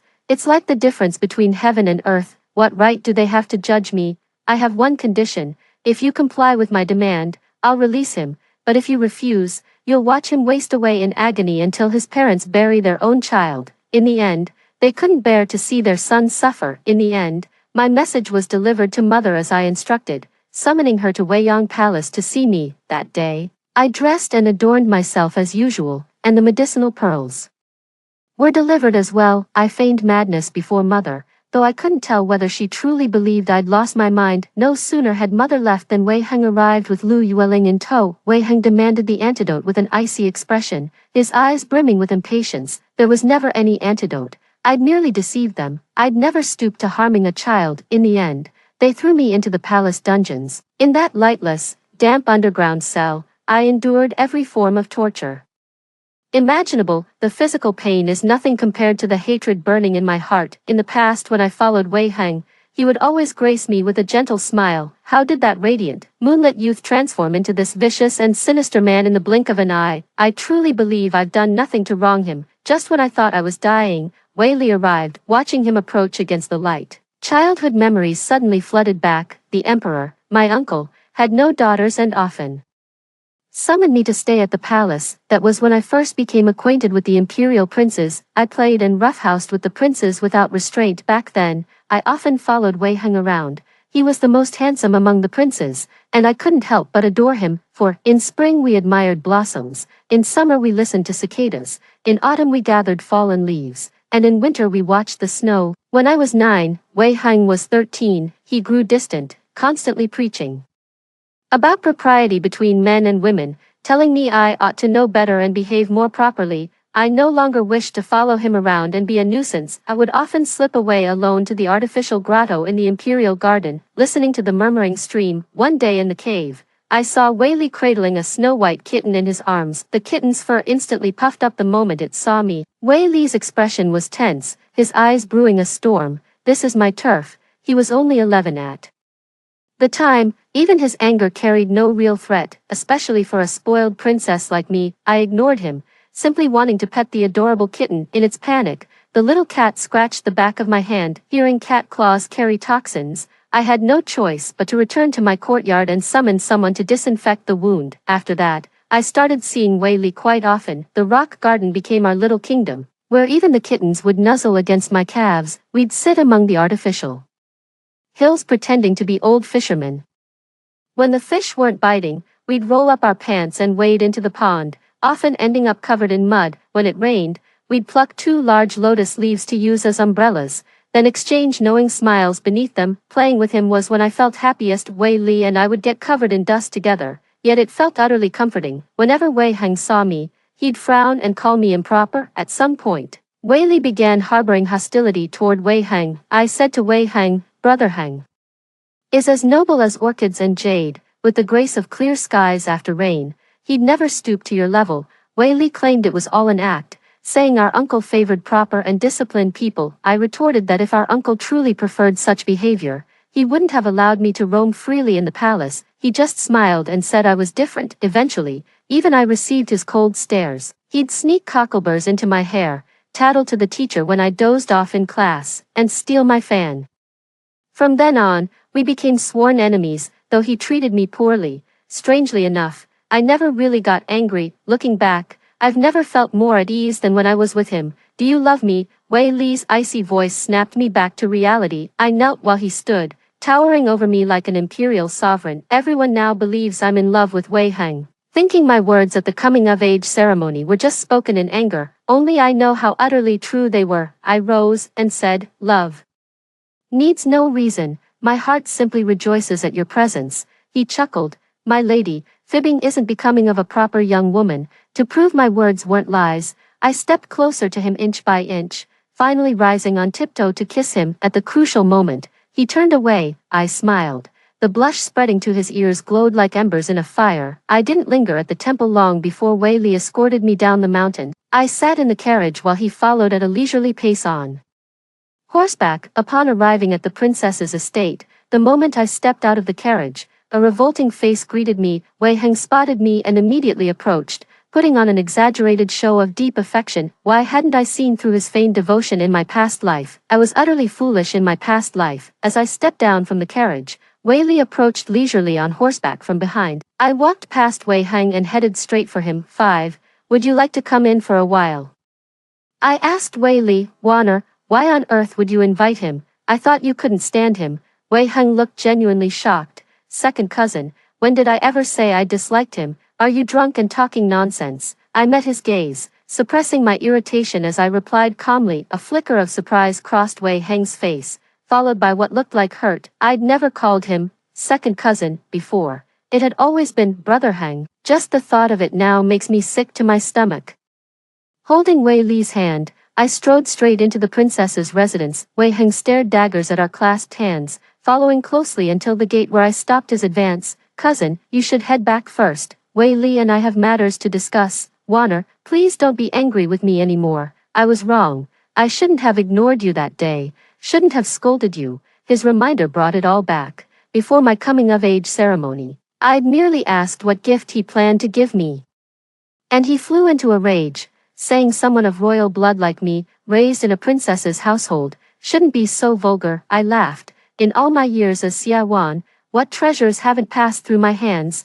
Why would I covet anything of his? Just a case of mistaken judgment. Taking fish eyes for pearls, I snapped impatiently. "Second cousin, I've told you I fancy Wei Li. Stop pestering me." Wei Heng's brows knitted tightly, his pupils dilating with shock. Utterly disbelieving these words came from my mouth. "Warner, how could Wei Li possibly deserve you? Weren't you reluctant to even walk with him before?" "Don't stay angry with me, please. I won't repeat my mistakes." Though he desperately tried to appear devoted, I still caught a flicker of impatience crossing his face. That's just how hypocritical he is. Willing to do anything for power. He clearly doesn't love me, yet still puts on this act. I had the door shut on him, letting him pound desperately outside while begging for forgiveness, all to make bystanders think we were quarreling. Turning my head, I met Wei Li's gaze. His lips curled in that infuriating half-smile as he watched me. I lowered my head guiltily. I'd genuinely held a poor opinion of him before, but having endured the suffering of my past life and come to understand his feelings, I'm willing to spend the rest of my days with him. Don't listen to his nonsense. I never disliked you, my lady. Even you can't distinguish truth from lies in your own words anymore. A single careless remark from Wei Li brought tears to my eyes. What exactly am I now? Really, after all our past conflicts, here I am desperately confessing my feelings for him. Anyone would think I'm lying, probably even assume I'm some fickle-hearted woman. Wei Li opened the door and walked away without looking back, watching his retreating figure. A bitter ache welled up in my chest. To prove my confession of liking Wei Li wasn't empty words. I haunted his residence daily. At first he turned me away, but later, perhaps swayed by gossip, he reluctantly let me in. I started following him, hoping to gradually win him over and show him I meant every word. When he was thirsty, I'd bring him tea. When he felt hot, I'd fan him. Sometimes I'd make soup for him. He'd claim he wouldn't drink it, yet the next day when I came for the bowl, it'd be spotless. Whenever I'd smile and ask why it was empty, he'd casually mutter, "Dumped it." I knew he didn't spill it, he just drank it all himself. I laughed and told him not to do that again next time. He put on this tsundere act, saying he'd spill it again next time. I could sense his attitude toward me softening a bit, seeing me interact daily with Wei Li. Wei Heng could no longer contain himself. Every time he came to visit, he was either told I wasn't home or that I was ill and couldn't receive guests. One day, the Empress summoned me to the palace. The moment I heard the news, I knew it concerned Wei Heng. I may disregard Wei Heng, but never the Empress. I entered the palace as promised. My relationship with the Empress was distant. Though she was Wei Heng's mother, I had no intention of currying favor. We maintained only the customary nephew-uncle dynamic. Upon entering Weiyang Palace, I was assaulted by a cloying fragrance so potent it turned my stomach, the very scent the Empress habitually wore. The Empress greeted me with a beaming smile. "Wanner, you're here. It's been too long. Your aunt has missed you dearly. How have you been lately?" There was never any genuine affection between us. Like her son, she only cares about personal gain. Back when my uncle's plans were still unknown, she rarely ever summoned me. In my past life, she was even worse, actively enabling her son's wicked deeds. "You wouldn't have summoned me unless absolutely desperate." I rolled my eyes inwardly but maintained a polite smile. "Wanna missed you too, Aunt. How have you been keeping?" The Empress smiled warmly. "I'm quite well, but poor Henger has been miserable without you. He's lost his appetite and grown noticeably thinner. I had no choice but to send for you." Pausing dramatically, the Empress dabbed her eyes with a handkerchief in feigned distress. "Heng has been properly chastised for his misbehavior. Won't you forgive him, dear Wanner, for my sake?" Feigning surprise, I asked, "What happened to second cousin?" One must always prioritize their health above all else. Watching her expression gradually soften, I frowned and said, "There's no ill will between cousin and me. Aunt might be overthinking things. Siblings quarrel and make up. That's perfectly normal. A meeting to clear the air would settle everything," the Empress said cheerfully, holding my hand. I subtly withdrew my hand. 6. Just then, Yao Zhu sent a messenger to inform me that Consort Rong wished to reminisce with me. Consort Rong was Wei Li's birth mother and the Emperor's most favored concubine. However much the Empress wished me to stay, she could hardly detain me further. After just a few steps, I felt feverish all over. With a parched throat, the Queen noticed my unease and immediately called out to me, feigning concern as she asked what was wrong. In that instant, everything became clear. She hadn't come to persuade me, she meant to drug me. Pathetic. She insisted I rest in the Weiyang Palace, but I refused. "If I agree to this, I'll have no choice but to marry Wei Heng. Wei Heng must be waiting in Weiyang Palace right now." Anticipating my outburst, I forced composure as Yao Zhu supported me out of Weiyang Palace. I had my own courtyard in the palace compound, adjacent to the Empress Dowager's Qian Palace. After the Empress Dowager passed away, I rarely stayed in the courtyard anymore, only visiting for a few days when I missed her. The Furong courtyard remained unchanged as always, with palace maids maintaining it daily. It never looked like an abandoned residence. After settling in the bedchamber, I sent Yao Zhu to guard the courtyard, wary of potential followers with ill intentions. In the depths of the Imperial Palace, caution is always wise. I consumed nothing at Weiyang Palace, not even touching the water on the table. The incense from the burner must have been tampered with. No wonder she kept covering her nose with a handkerchief. Lying on the couch for hours brought no relief,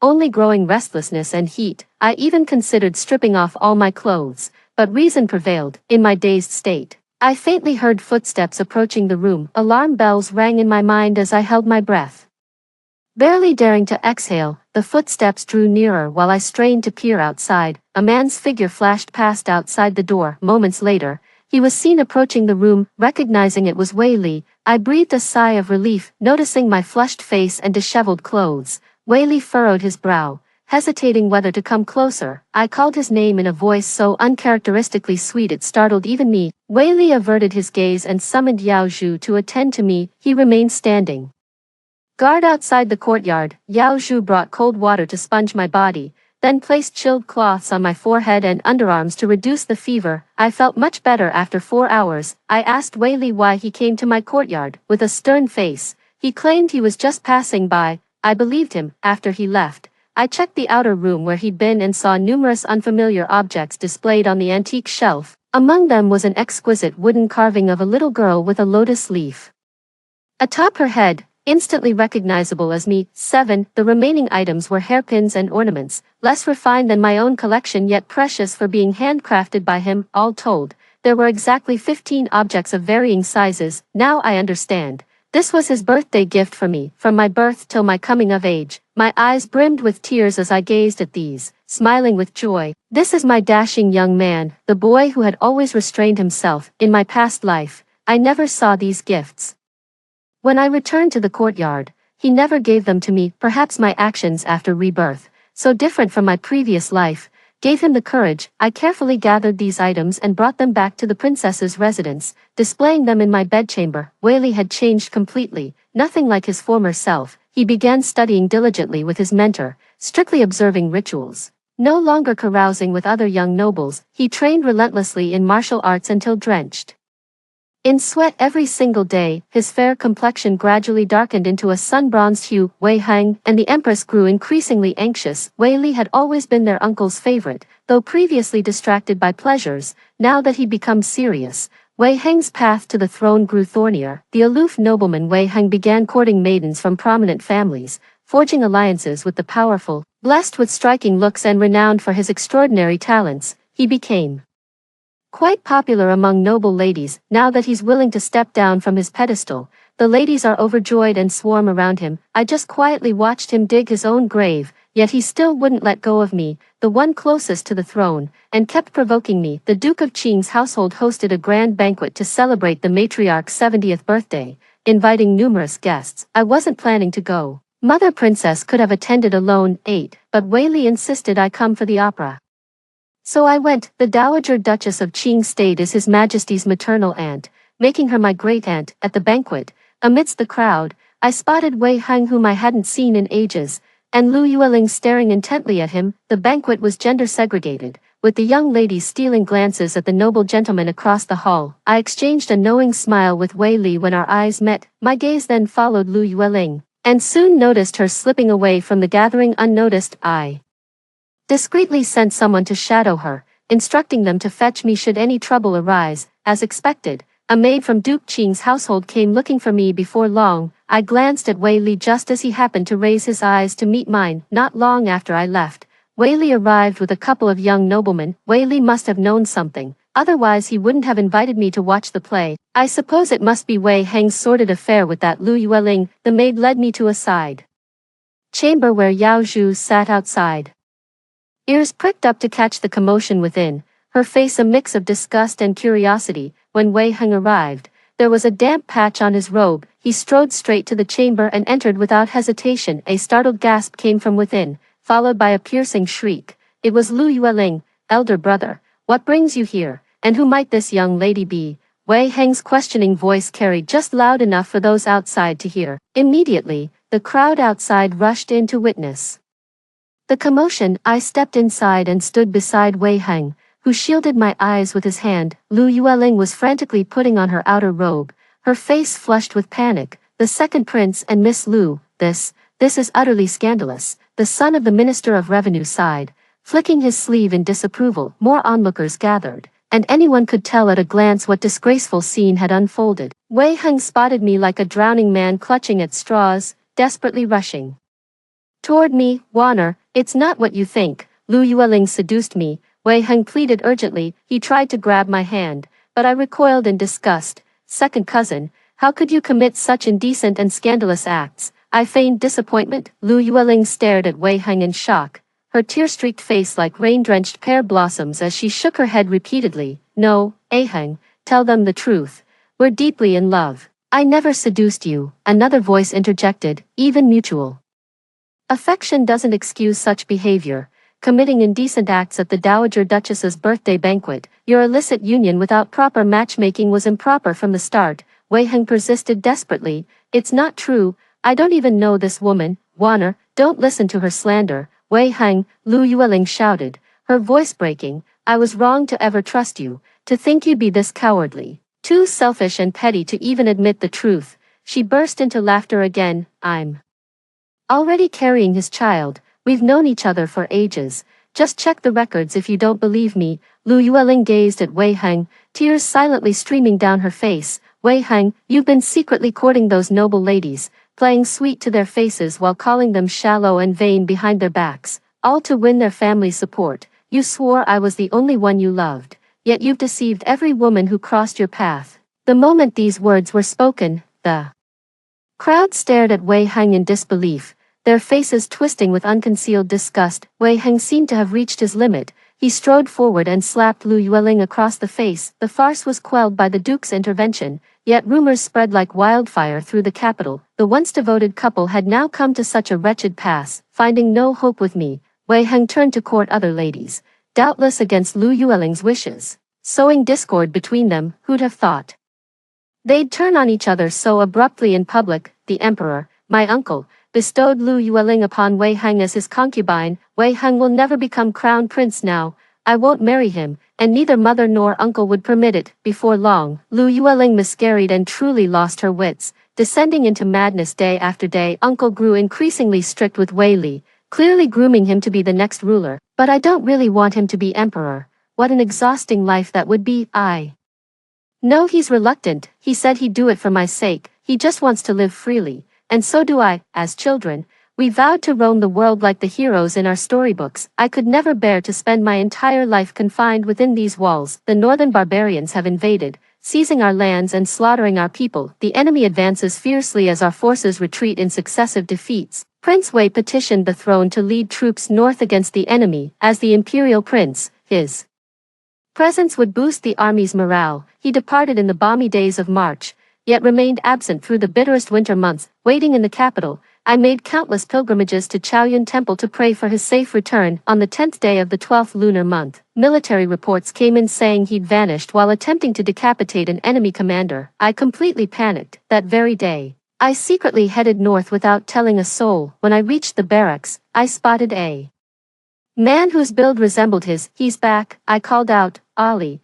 and the figure froze mid-step before turning around. Amidst the endless snow, I saw again the boy who once lit up my world. A fresh scar now marked his face. That night, I traced my fingers slowly along his scar, feeling its rough texture under my fingertips, and asked if it still hurt. He shook his head with a smile and said it didn't. Turns out his disappearance was a ruse. He'd been in the military camp all along. Wei Heng conspired with enemy forces, promising them 5 cities in exchange for their invasion. He was preparing to lead troops into the palace at night to assassinate his own father and seize the throne. I never imagined Wei Heng could be so ruthless, not only conspiring with enemy states, but even plotting to murder his own flesh and blood. Of course, his scheme failed. Wei Li had received advance warning and had already instructed his uncle to make preparations. 9. Wei Heng was captured on the spot, stripped of his noble status by his uncle, and condemned to lifelong imprisonment in the imperial dungeon. The empress was likewise deposed and confined to the cold palace. Following this, our forces decisively repelled the enemy back to the border, leading both nations to sign a peace treaty. After this campaign,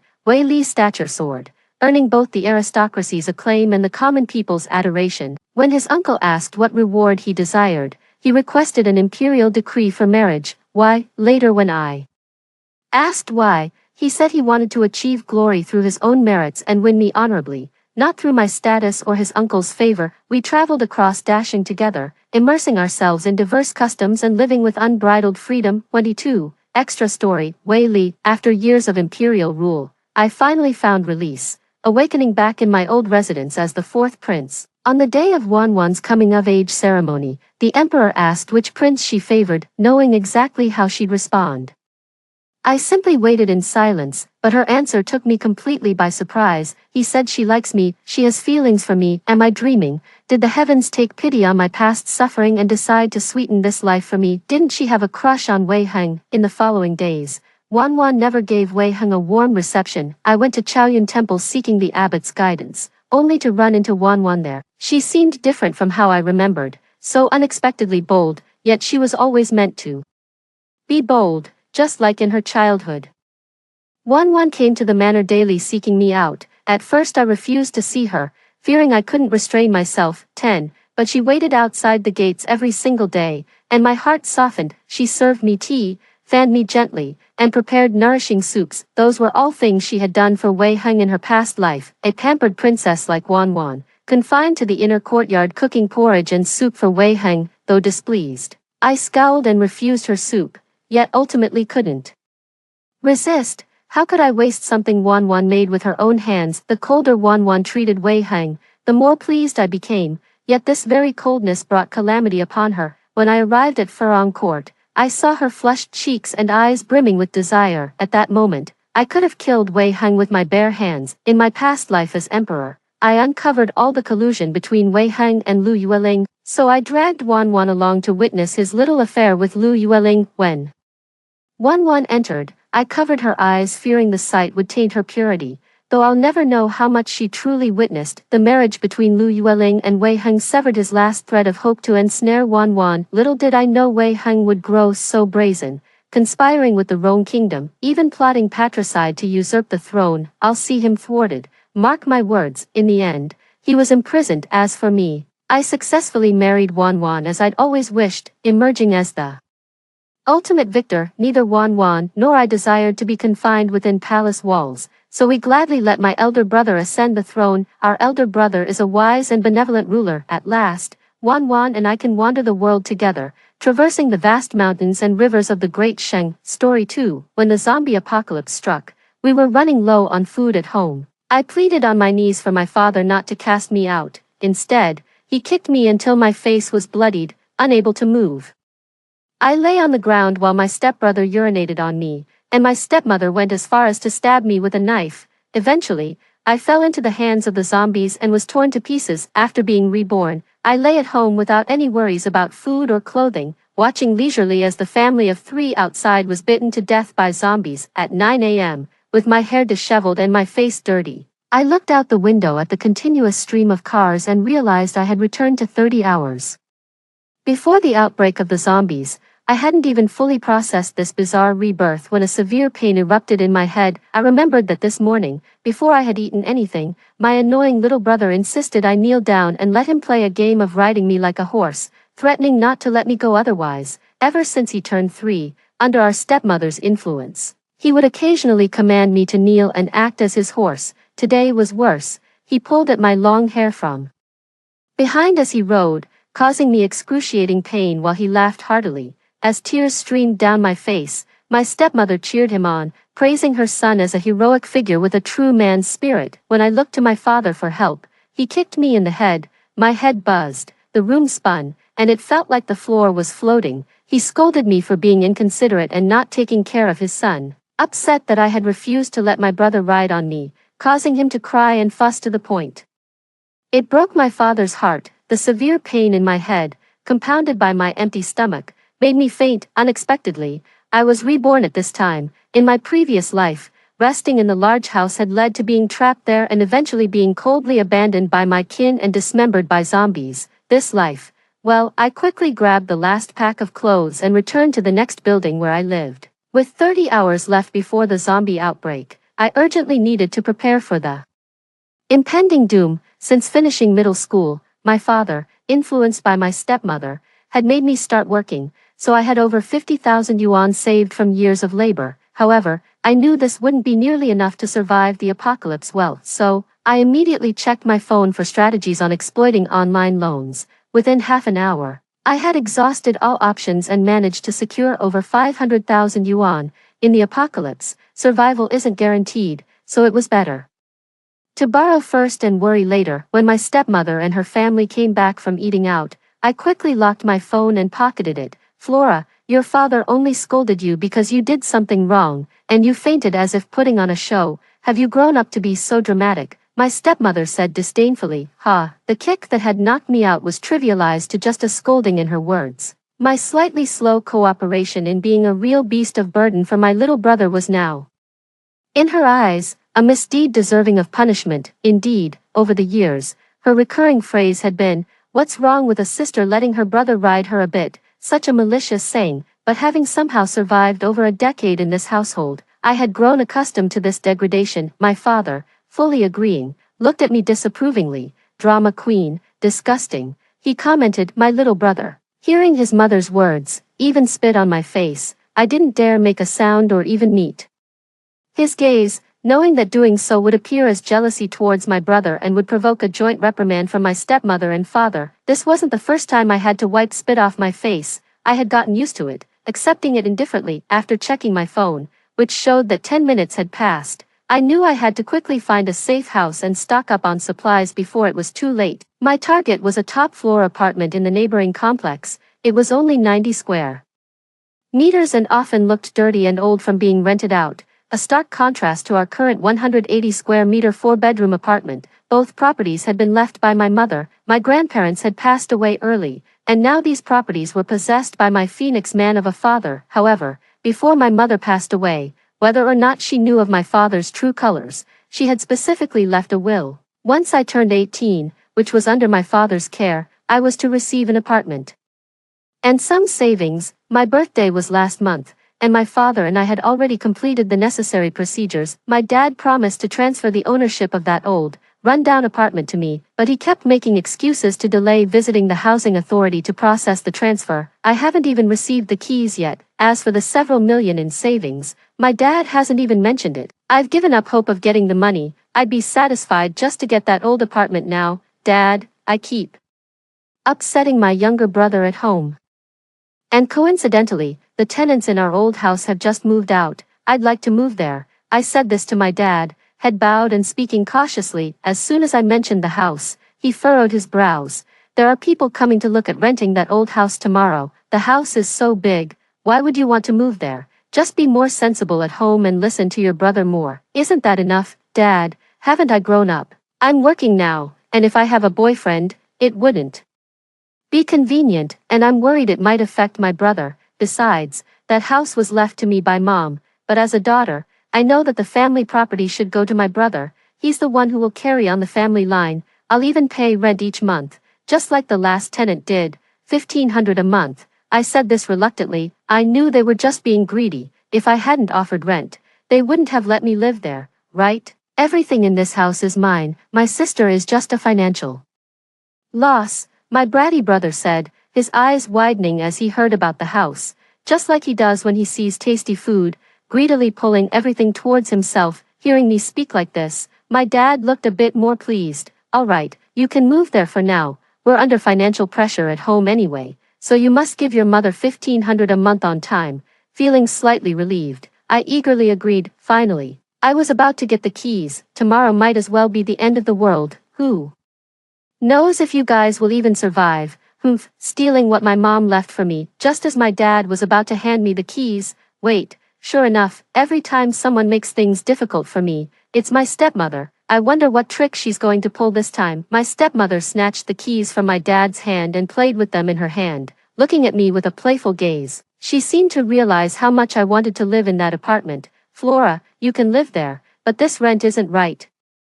They built a big shopping mall opposite us this year, and the property values and rents in our area have gone up. Now, if we don't raise it by 500, it's definitely not viable to rent that house. What a joke. Even though they built a big mall across the street, in the current tough national real estate market, it's good enough that our rent in this third-tier city isn't falling, let alone rising, but there's nothing I can do.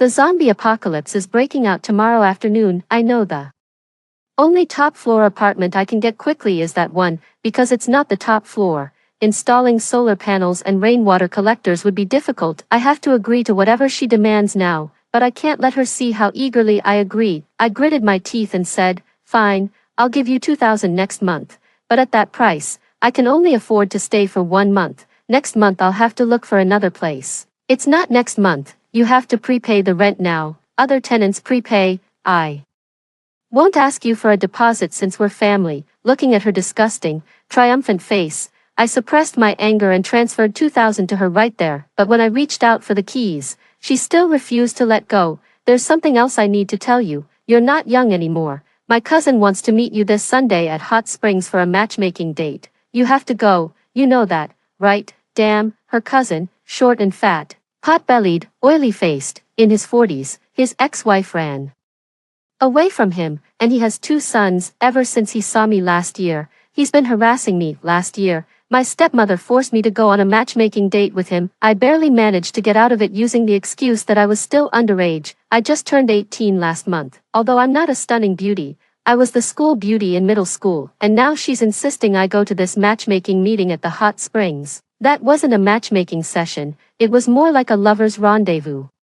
To sprout some future generations, she was about ready to have her disgusting cousin sleep with me directly, turning uncooked rice into a cooked meal. How could she ruin me like this? I looked to my dad for help, but he immediately looked away. He cleared his throat and said, "Flora, that cousin of yours seems quite nice. We had dinner together yesterday. You should meet him this weekend." "Yes, you have to go. If you don't, he won't buy me a tablet," chimed in the bratty kid. Well, it seems there.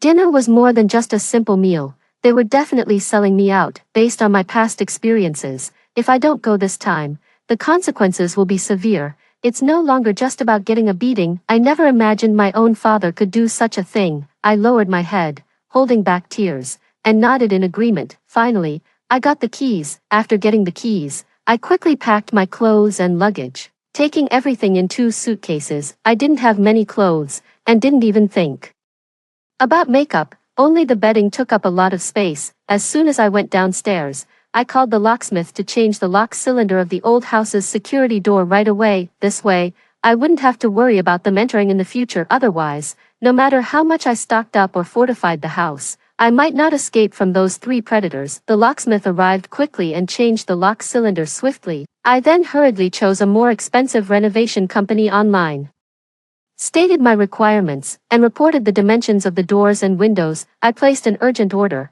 requesting additional workers to come to my house with materials by 2 p.m. to replace the doors and windows. Then I quickly took a cab to the nearest Carrefour supermarket. On the way, I frantically searched for a reputable, albeit pricey, renovation company, and confirmed an appointment for them to arrive at 2 p.m. Once at the supermarket, I started a shopping frenzy. I first headed to the grains and oils section. 30 bags of rice, each 50 kilograms, 10 bags of flour, each 50 kilograms, 10 kilogram tubs of vegetable oil, 10 kilograms of various grains. As I ordered a lot, a manager came over and took notes as I listed the items. Then I moved to the canned and packaged food section. From my past life experience, sometimes to avoid attracting zombies, you can't cook, so I needed to stock up on canned goods. 500 cans of ham and luncheon meat, 200 cans of pork, 200 cans of beef, 200 cans of chicken, 200 cans of various fish, 200 cans of assorted fruits,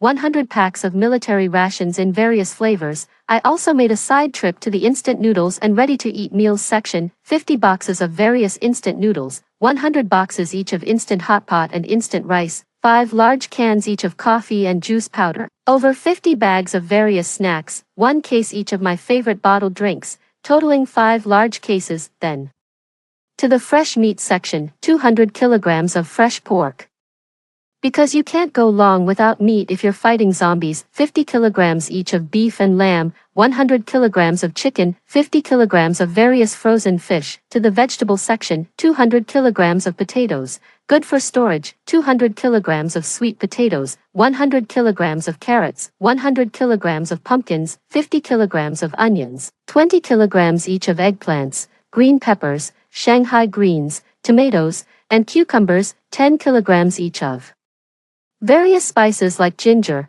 green onions, and garlic. Then to the condiments section, 20 bags each of hot pot base and dipping sauces, 50 kilograms of various hot pot ingredients like meatballs and shrimp dumplings, 5 buckets each of light and dark soy sauce, 10 bags each of salt and various seasonings for stir-frying and stewing. To the kitchenware and appliances section, 2 850-liter 4-door refrigerators, 2 718-liter large-capacity freezers, 5 induction cookers, a set of new high quality kitchenware as a backup. Additionally, I bought 2 DJI agricultural drones. They can be used for aerial photography and transporting goods, 2 electric batons for self-defense, 2 sets of new bedding, 10 large bags of paper towels, 10 large packs of garbage bags, 5 large sets each of toiletries and cosmetics. Due to the urgency, I couldn't even think about lunch, and before I knew it, it was already noon. This will be known by everyone in the community if zombies come later and everyone starts running out of supplies.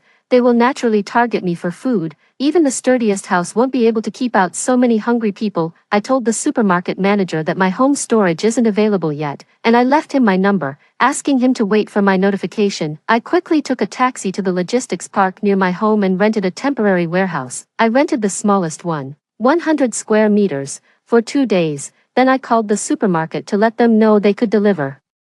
Since the supermarket is close to this logistics park, their 2 delivery trucks arrived quickly. It was around 1 p.m. At this time, to save time, I had already hired 4 movers at the logistics park. While they were busy moving things, I called the gas station and ordered 10 gas cylinders in case the natural gas supply was cut off during a zombie attack. I chose a nearby water station online, transferred 5,000 yuan to the owner via WeChat, and ordered 100 barrels of water. Most of that money was a deposit for the barrels. I specifically asked these 2 business owners to deliver as quickly as possible, all to this warehouse, because there were many movers. All the goods were moved in about 20 minutes. The water delivery arrived by then, and it took 10 minutes to unload all the water. The gas cylinders had just arrived. After paying the movers and dismissing them, yes, I planned to come back in the evening with a vehicle to transport the supplies. In the dead of night, quietly, I would have the movers drive into the residential area and directly into the garage. Then,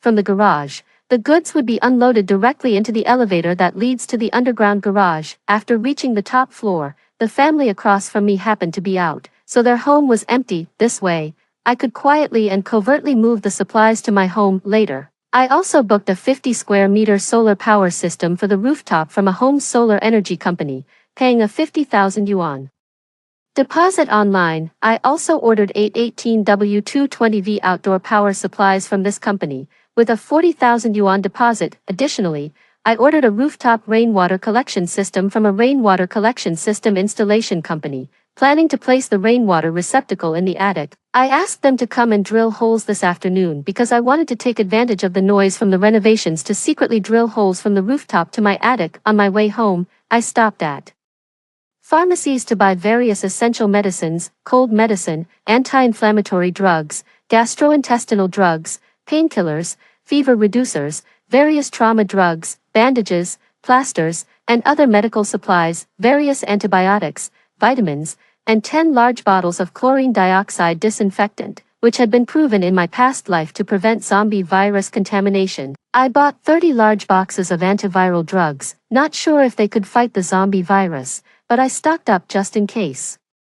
30 large packs of medical masks, each containing 100 masks. Eventually, I carried 3 or 4 large bags, and it was too much to handle, so I had them delivered to my home halfway through. I had no choice. I had an appointment with a renovation company coming at 3 p.m., so I had to hurry back. At 3 p.m., after rushing home and sweating profusely, I barely had time to catch my breath when the renovation company arrived. This time, the main purpose was to reinforce the windows and doors. My house has 3 bedrooms and a kitchen downstairs, totaling 4 windows, and 2 windows in the attic, 6 windows in total. All were to be replaced with double-glazed laminated windows, which are absolutely sturdy and safe, and more soundproof than the original glass. Because time was critical, I had previously requested the renovation company use quick-drying cement. This type of cement is used for emergency repairs at airports. It's quite expensive, reputed to set in minutes, and maintains high structural strength. Then I had the workers install manganese steel security windows outside. This type of reinforcement is very sturdy, and it's difficult for regular tools to deform it. Still not secure enough. What if bad people used cutting tools outside? So, I had to add another layer of security by installing an internal security window from inside. If intruders damaged the external security window, I could rely on this internal window to buy time to fight back. Inside, I replaced them with 100% opaque, thick black curtains. In the interior part of the main entrance, I installed a higher-grade explosion-resistant alloy door. This provides a double layer of protection, making it bulletproof. I drilled holes, installed a heavy alloy door quickly using special rapid-setting filler materials and quick-drying cement. During the installation, neighbors from downstairs came over. I explained that the house was now mine. I told them I was renovating it to live in myself, and they didn't say much, knowing it was my property. Shortly after starting the renovations, the company installing the solar panels and rainwater collectors arrived. I asked them to plan the drilling in advance, but they requested a property permit. I didn't have time to apply for one, so I agreed to pay each company an additional $5,000 in construction fees and wrote them a letter of guarantee stating that I would take full responsibility in case of any disputes. Thus, the holes for the solar panels and rainwater collectors were quickly made, since my building was located in a secluded corner of the neighborhood and the noise from the renovations kept others away. No one came to question what I was doing. I was relieved. It was 7 p.m. I had informed the renovation company that this was a rush job, so they sent extra people and I paid 50% more. They worked efficiently and swiftly finished tiling around the doors and windows and even cleaned up all the debris. In total, the over 10 people from the renovation company took just 4 hours. After the workers left, I grabbed something to eat and started planning the interior space of the house. Although old and run down, the house was a modest 3-bedroom of over 90 square meters, with an additional 50 square meters of attic space on the top floor, making it quite spacious overall. When arranging the items, I prioritized setting up a master bedroom first. Even though an apocalypse was looming, I didn't want to live uncomfortably. Better not to suffocate myself in cramped conditions before zombies could get to me. The kitchen was small and couldn't hold much, so I prioritized storing things in the 2 smaller bedrooms. Since the house was previously rented out, there wasn't much furniture, just some old beds and simple wardrobes. I found a moving company through various small ads on the stairwell wall and they arrived within minutes. I asked the movers to clear out all the old beds, simple wardrobes, desks, etc. from the attic and the 2 bedrooms. The movers said they would charge extra to dispose of the junk, eventually asking for $2,000, citing garbage disposal fees. With time being of the essence, I didn't haggle and just paid them. By 12:30 a.m., the neighborhood was very quiet. I drove in with several vehicles, explaining to the security guard at the gate that I was moving in today. He was surprised by the 4 vehicles behind me but understood when I explained, "It's not that much stuff, but I bought some new items. One truck is delivering a refrigerator, another a TV, another a sofa, and the last one a large wardrobe. I bought them from different stores, which is why it seems like a lot of vehicles. I just finished clearing out the house this afternoon, so it got late." The 4 delivery trucks were all vans, and the guard couldn't tell what was inside. He nodded, realizing the situation. Yes, my plan was to bring all the supplies into the community when it was practically deserted outside, minimizing the risk of exposure. I led the 4 trucks smoothly into our building's underground garage. The tasks were clearly divided, for movers helped me transport supplies, while the solar panel and rainwater collector companies went up to the roof to install their equipment. It was the 16th day of the lunar month, and the moon was bright. I reminded them to work quietly to avoid disturbing the neighbors. Despite their reservations about my numerous demands and working at night, they cooperated well, seeing my willingness to pay well. Unfortunately, I had to pay these workers almost an extra $10,000 in overtime fees. Then, I directed the movers to stack essentials like flour, rice, and canned goods in one of the bedrooms. It took 2 hours to move everything. The supplies filled up 2 entire rooms. Another hour later, the installation of the solar panels and rainwater collectors was completed. Since we were drilling on the roof, I specifically instructed them to ensure proper waterproofing and leak prevention. They had prepared quick-drying cement and other rapid-setting materials in advance, so the construction was completed quickly. Finally, I instructed them to leave before. The entire rooftop has been covered with thick black tarpaulin, which was purchased from a rainwater collection installation company. This way, if the property management comes asking tomorrow, I can simply tell them that I temporarily placed some old furniture on the rooftop because there was nowhere else to put it. I also locked the stairway door leading to the rooftop with a new padlock I bought. This is to prevent anyone from actually checking. As long as I can get through tomorrow, no one will care about this issue anymore. As for the solar inverter, controller, battery pack, and the rainwater collection filter and storage tank, they are all set up in the other half of the attic. This way, the attic is completely packed. I've paid off the final payment, and the workers left cleanly and efficiently. At 3:30 in the morning, everything was finally done. Exhausted, I lay motionless on the living room sofa, completely drained of energy. After setting my alarm, I fell into a deep sleep. The next morning at 8:00 a.m., I remember in my past life, at exactly 3:00 p.m., today, the zombie outbreak in this city began sporadically. Our neighborhood started getting attacked by zombies around 7 or 8 p.m. Thinking back to that terrifying zombie wave sends a chill down my spine. I need to hurry. Only 7 hours left. I need to make final preparations. I need to prepare weapons. I rushed downstairs to a large hardware store not far from home. I purchased a long-handled axe and a short-handled axe, 2 traditional sharp bone chopping knives, 2 sharp boning knives,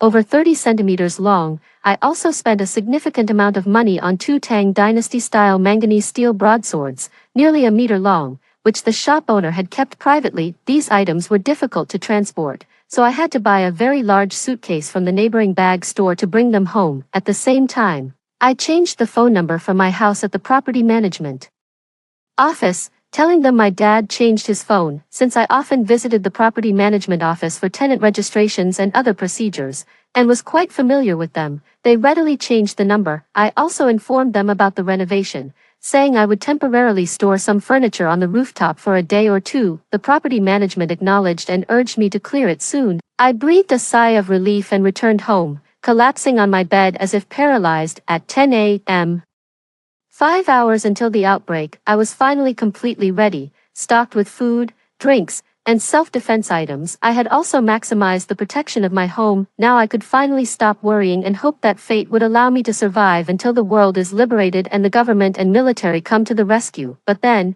I felt something was off, as if I had forgotten something important, which made me very uneasy. Suddenly, I remembered my stepmother and her troublesome child. I couldn't underestimate their shamelessness. Thinking about their past treacheries and the nightmare of being killed by them in my previous life made me tremble and suffer. After a while, I got over it. I stood up, took a deep breath, and my gaze hardened. I made a phone call. At 1 p.m., I watched the surveillance footage on my phone with a cold smirk. My stepbrother was joyfully throwing sofa cushions all over the place. He kept loudly demanding that I come home to play, ride the big horse, with him. My father was kneeling on one leg, pampering his beloved son, promising to bring me back tonight. Yes, I had monitored my original home. The process was simple. I have a friend at the telecom company, and they were recently promoting a package that included a home surveillance system for those who had a monthly plan of 128. Although we were friends, we weren't that close. I transferred 10,000 yuan to him, asking him to make a sales visit immediately, and to tamper with it so I could also access the surveillance. Given my stepmother's nature,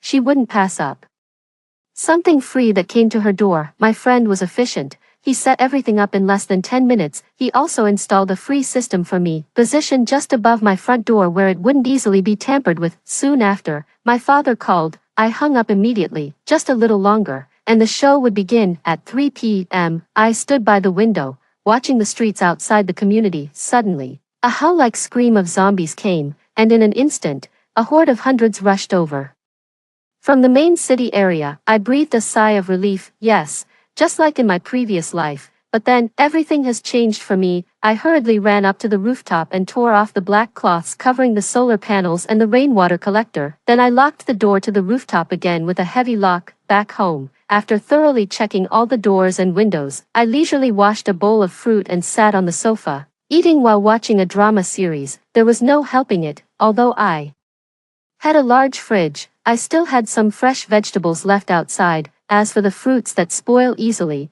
I decided it was best to eat them first. What about after I finish the vegetables and fruits? Don't worry, I have prepared many vitamin pills. Also, my tablet and computer weren't idle. I downloaded tens of thousands of ebooks. Then, as usual, I downloaded classic movies, TV series, variety shows, and highly rated documentaries. Before I knew it, it was already 5 p.m. I began to look up recipes on my tablet, preparing for dinner, a meal consisting of kelp and pork trotter soup, sweet bamboo shoot stir-fry, steamed base, and stir-fried Shanghai greens, 3 dishes and a soup, and I started the rice cooker to steam some aromatic wuchang rice. While I was busy, the zombie horde had already swept through the neighborhood outside. Those who hadn't made it home were cleanly dismembered. Homes that hadn't locked their doors tightly were wiped out, listening to the ceaseless barrage of messages.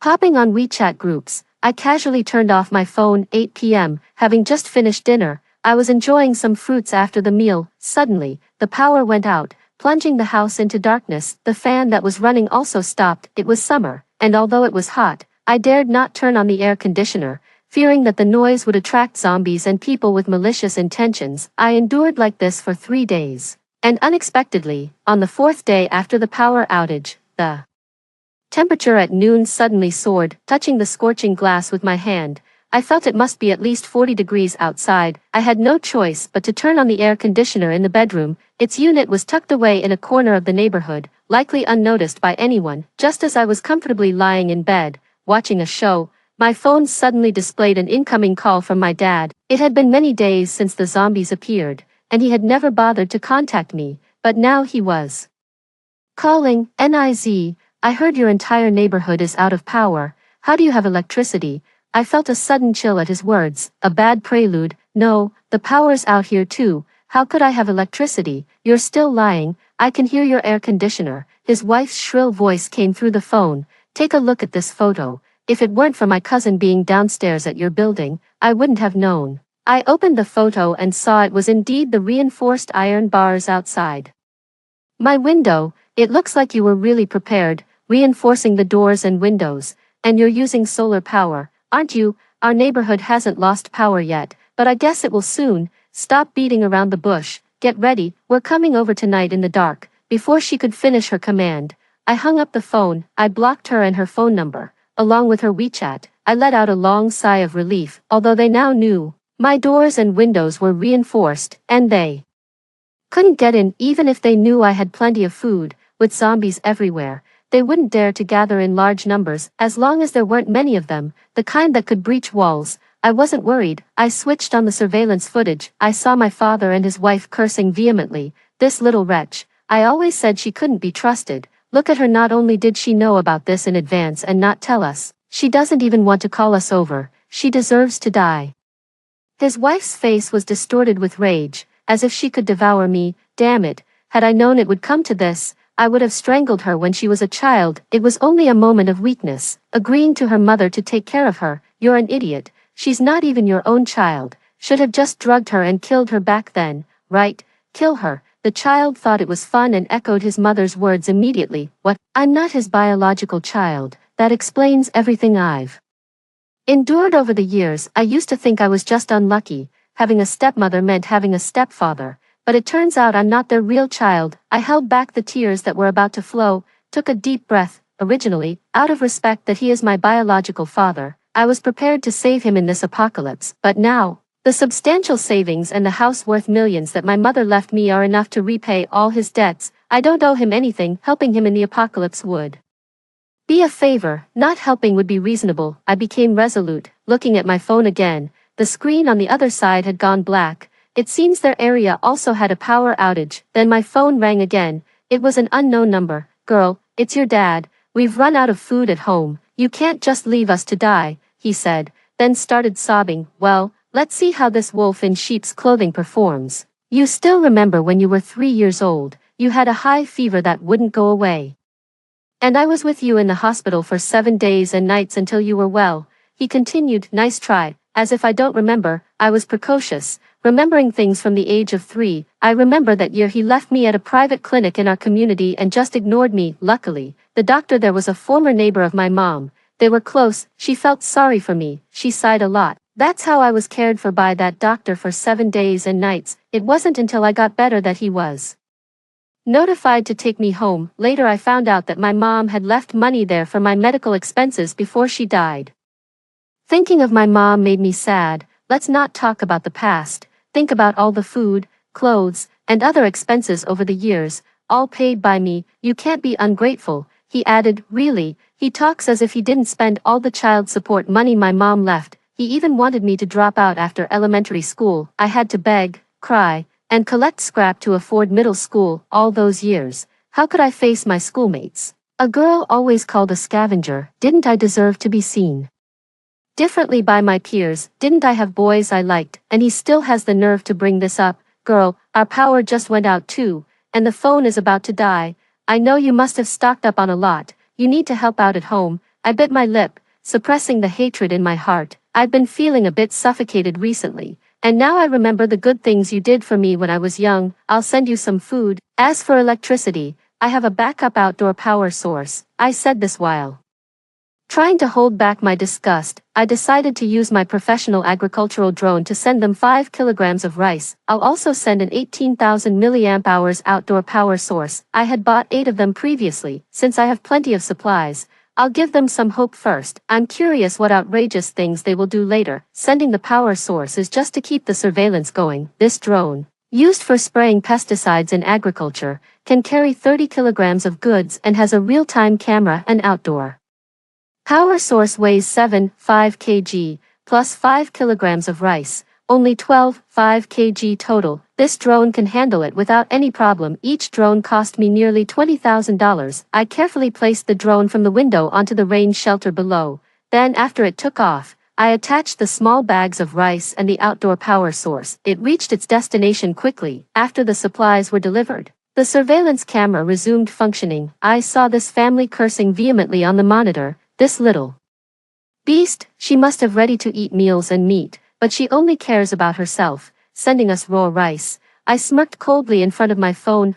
Sending you meat, why don't you ask for the moon? This little bitch, I didn't expect her to be so heartless. We are begging her now, let's endure it for now. After a few days, when there are fewer zombies, we'll definitely go over. She'll see what's coming. My dad, no, the man said venomously. In the past, we should have skinned her alive and then directly poisoned her to death. Her mother died from slow poison, and she can't enjoy that anymore. This time, let's just send her straight to meet her dead mother, the malicious woman said fiercely. Right, keeping her alive is just a waste of food. Better she dies sooner rather than later. Boom, my head buzzed. Could it be that my mom was actually poisoned by this despicable couple? My heart ached, and I could no longer hold back my tears. This despicable couple, I swear you will not die a peaceful death. I can't wait any longer. I must act today. I unblocked the bratty kid's phone number from the blacklist. Hey little brother, have you eaten? Eat what, you heartless person?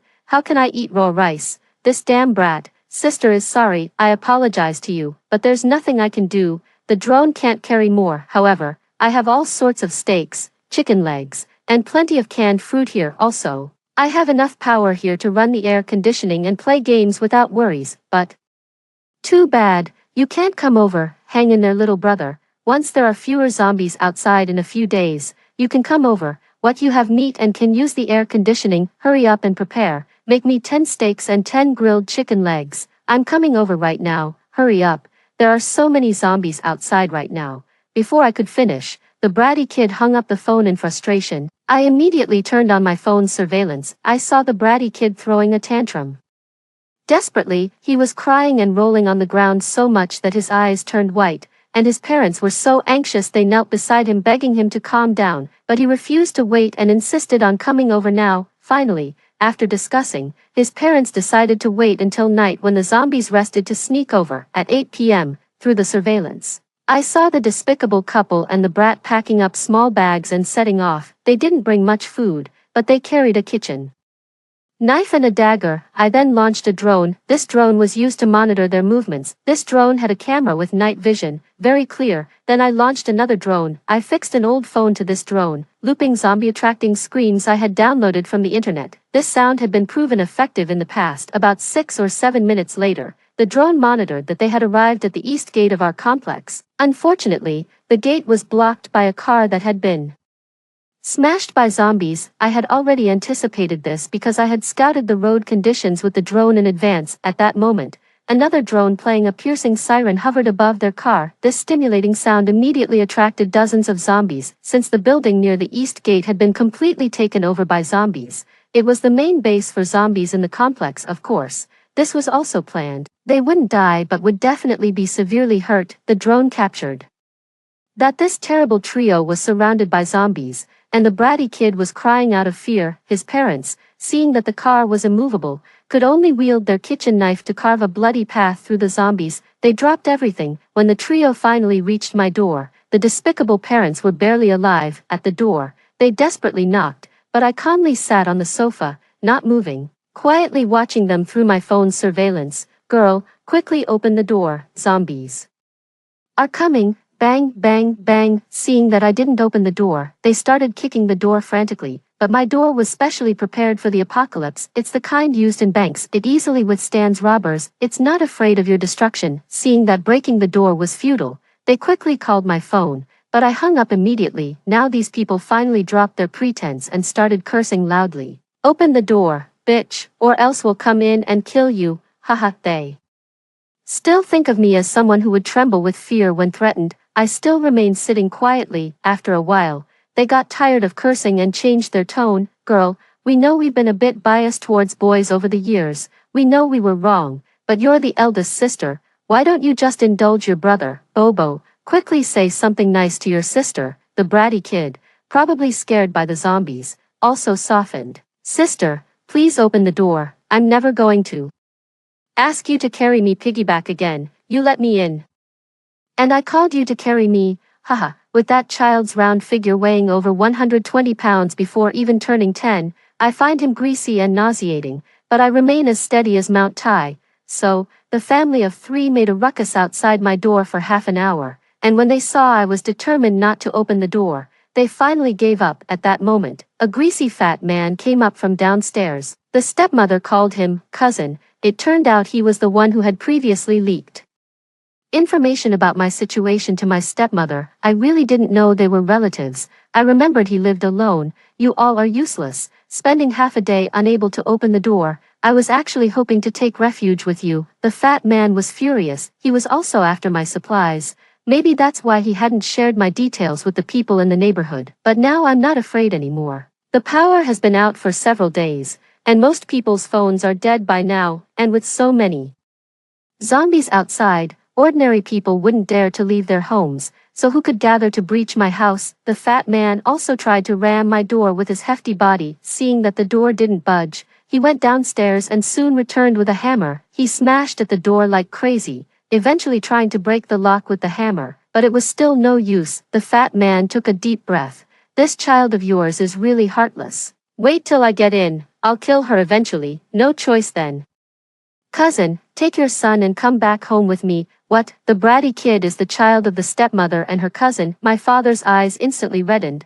What are you talking about? Since when is my son yours? Honey, tell me, is this fat man spouting nonsense? The stepmother's eyes flickered, and she quickly took the fat man's hand. It's true, if it weren't for the fact that your wife was wealthy back then, who would have bothered with someone like you? My father went crazy, rushing to grab the stepmother, but the fat man kicked him into the corner. He just collapsed. Clearly, a complete fool and blind as well. The stepmother and the 2 men then turned and went downstairs. After a while, my dad knelt in front of my door, crying his heart out. Girl, please open the door for Dad. I finally know who my real family is now. You're all I have left. If you open the door, I'll treat you well for the rest of my life. And all my property will be yours. Are you sure I'm really your biological daughter? I turned on the voice feature on my surveillance app. My dad's expression froze. Don't bother lying. Your beloved wife has already told me I'm not your biological daughter. I was bluffing him. Just tell the truth, and I'll give you a piece of bread. Otherwise fend for yourself. Seeing the truth exposed, my dad's face showed hatred, but having not eaten properly for over a day, he couldn't resist the temptation of food and finally told me the truth. It turned out I was actually my aunt's daughter. My biological mother was still in school when she was deceived by a scoundrel, gave birth to me, and then drowned herself. My mom, who naturally couldn't conceive, ended up marrying a gold-digging man, hoping to compensate with her wealth. Little did she know, this heartless man would end up poisoning her to death. I've told you everything. If you don't believe it, you can ask that heartless woman. Please, open the door. My dad's eyes showed hope. Don't think I don't know what you're thinking. Still hoping to push your way in when I open the door. Forget it. The bag of bread is in the electric meter box across your wall. Just take it yourself. My dad's face changed drastically. It seems I guessed right. I had prepared beforehand. never expecting it would actually be necessary. He quickly pulled out the bread from the meter box and devoured it greedily, still looking unsatisfied after finishing. Girl, even though I'm not your real dad, have you forgotten all the years I took care of you? I'm not asking for much, just give me some food every day, and I'll find a place to hide. What do you think? He again showed a pitiful face. Seeing this, my heart softened, thinking of the man I had called dad for so many years. My hand involuntarily moved towards the door handle, but recalling how ruthlessly he had beaten me in my previous life, even delivering me to the zombies which led to my death, I hardened my heart. You don't think that vile woman didn't tell me how my mom really died, do you? You're all vile women, you all deserve to die. Seeing that I had shattered his last hope, he gave up completely. Just wait, you little wretch, I'll get in and kill you one day. After saying that, he went downstairs. Because I had seen through my drone that several zombies had entered our building after their ruckus, he felt it too. I had been monitoring the entrance of our building through a drone. Half an hour later, he sneaked out, apparently thinking he was incredibly lucky. Another half hour passed, and he was back at the door. This time he came armed with a few bricks and an iron rod. Girl, you better think this through. I've come with tools this time. If you let me in now, we're still father and daughter. If I have to break in myself, you're dead. Ha, if you're so confident, start by breaking in yourself. Why bother with sweet talk? Drop your act. It's clumsy and deceitful. What a waste. It's no wonder your wife cheated on you. Raising someone else's beloved son for so many years must feel great, huh? Seeing that he was determined to kill me, I let go of all my reservations and mocked him fiercely. It felt good to vent years of frustration. Ah, you wretch, I'll kill you, kill you. While cursing, he began to attack wildly with the bricks and iron rod, though I had a sturdier door inside. The noise was unbearable. Fearing it would go on too long, I immediately used my phone to control the drone from the stairwell window, emitting a high-pitched scream that attracted zombies. Soon, zombies continuously poured into our building's hallway. By the time he realized it was too late, he was quickly surrounded by the approaching zombies. The screams stopped not long after. The zombies dragged him outside the building. An arm and a leg were swiftly torn off by other zombies. Zombies need energy too, and they favor fresh flesh the most. After about a week or so, I spent my days eating, sleeping, lying flat playing with my phone and tablet, truly enjoying life. One day,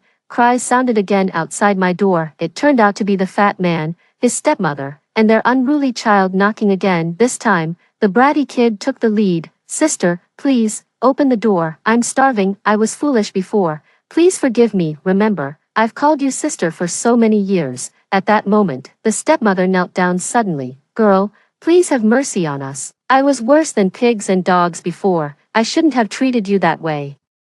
I deserve to die, but your brother is still young.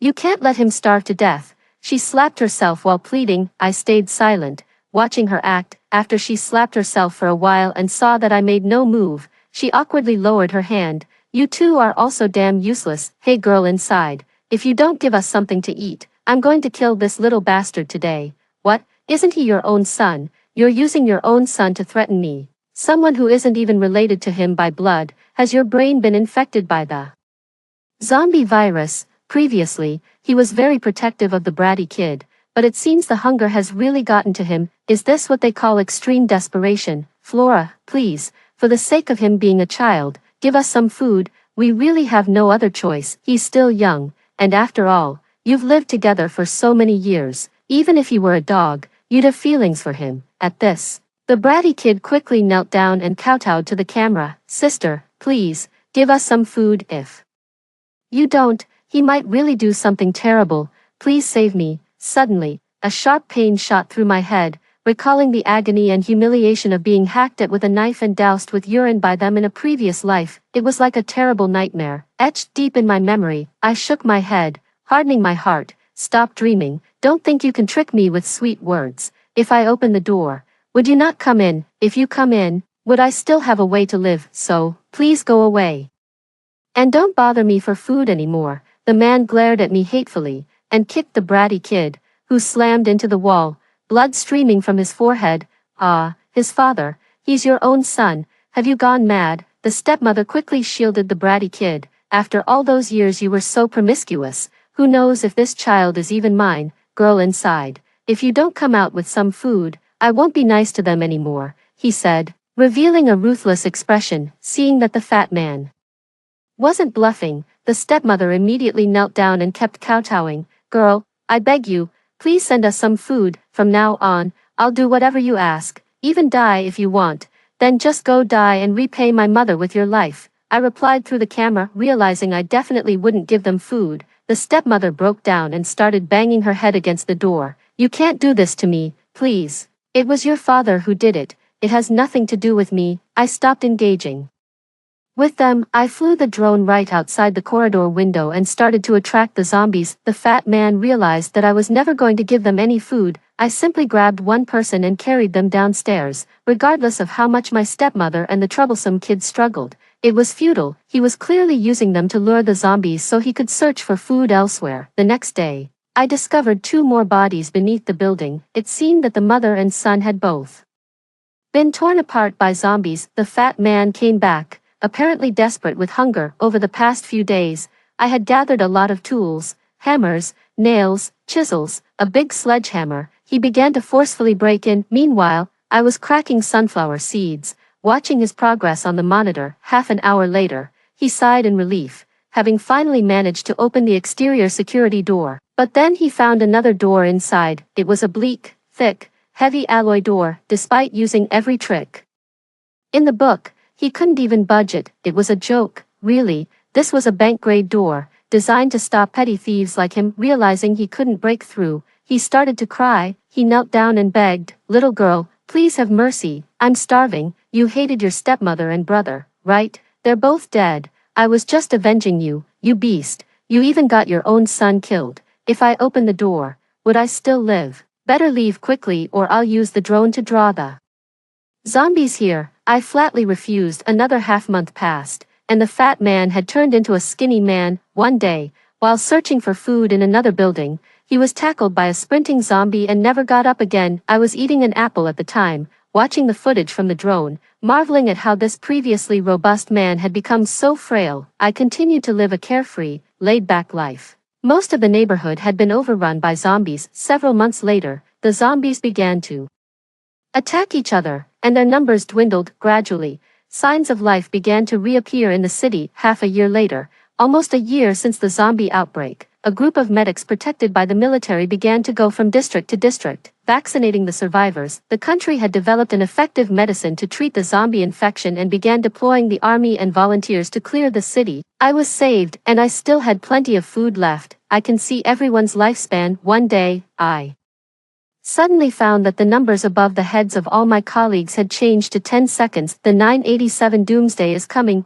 A minute ago, the number above the head of the worker next to me suddenly started jumping crazily and then froze at 5 hours, 59 minutes, and 59 seconds. I slapped myself. It hurt a bit. Ouch. This isn't a dream, nor is it my eyes playing tricks on me. I trembled as I took out a mirror and looked at the number above my head. Fuck. Remaining lifespan, 5 hours, 59 minutes, and 58 seconds. I lied to the workshop director, saying I needed to use the restroom, and then ran like crazy back to the staff dormitory. Everyone I met on the way had a lifespan of basically less than a day. Most of them were about the same as me, and the ones with a slightly longer lifespan only had 18 hours. After arriving at the dormitory, I splashed some cold water on my face, forcing myself to calm down. I can't panic. I've only been discharged from the military for 2 years. If my squad leader saw me like this, he'd surely give me a good scolding. Moreover, there are more than 1,000 lives in this paper mill,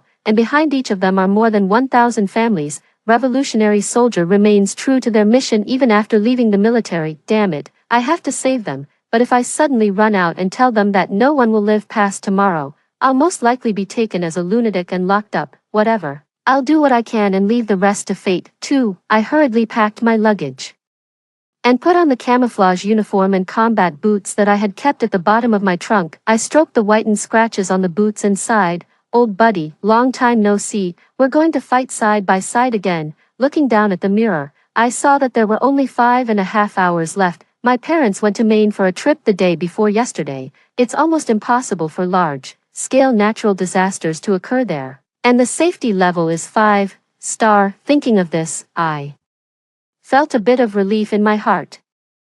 After some hesitation, I opened my phone. First, I sent a message to my friends who owed me money, saying, "You don't need to pay me back." Then I sent a message to the girl I had a crush on, saying, "I like you." Finally, I sent a series of beautiful Chinese greetings to the workshop director who had been tormenting me and deducting my wages every day, wishing his whole family well.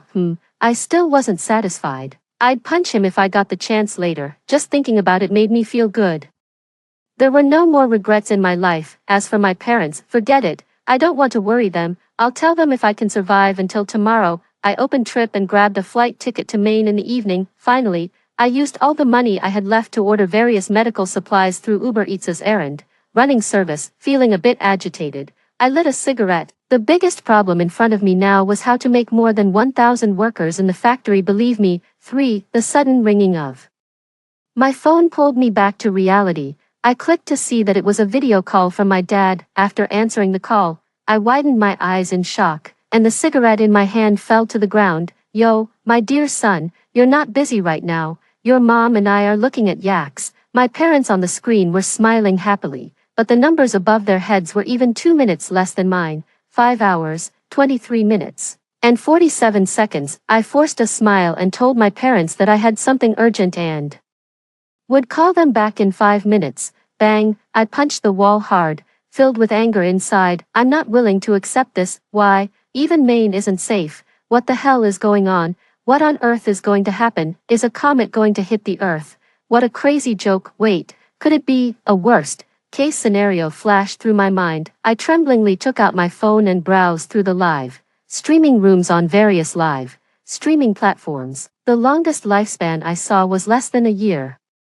And most people only had a little over 5 hours left. Even the live streamers traveling abroad were no exception. Regardless of race or region, the end of the world is coming. For I copied down the detailed information of those live streamers with relatively longer lifespans on paper, trying to find something in common among them. Region ruled out, age ruled out, gender. It seemed that adult men had a slight advantage. Could the ultimate answer to surviving the disaster be gender? No, it might also be physical fitness, strength, or stamina. The image of a live streamer named Hedgehog flashed through my mind. He worked as a mercenary abroad, and his physical fitness was definitely top notch among ordinary people. I quickly clicked into his live streaming room, and the scene made my pupils contract. Among the dozen or so mercenaries in the picture, most of them had normal lifespans. The most astonishing thing was that Hedgehog, who was holding a rifle and shooting at beer bottles, actually had 68 years left. It's the end of the world.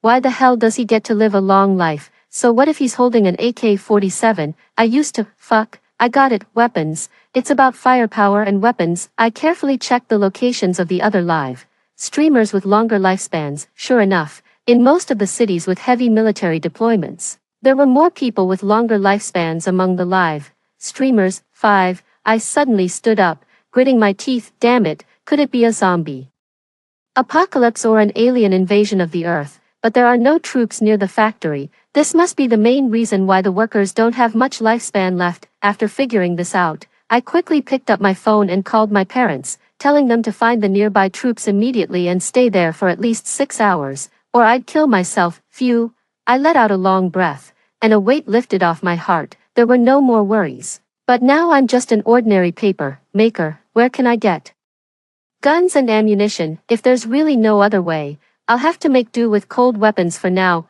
I excitedly ran to the kitchen and grabbed a kitchen knife. Looking at the number above my head reflected in the window, it actually increased by 2 seconds. I couldn't help but fall into deep thought. I spent another 5 minutes sharpening the blade, and the time increased by another 1 minute.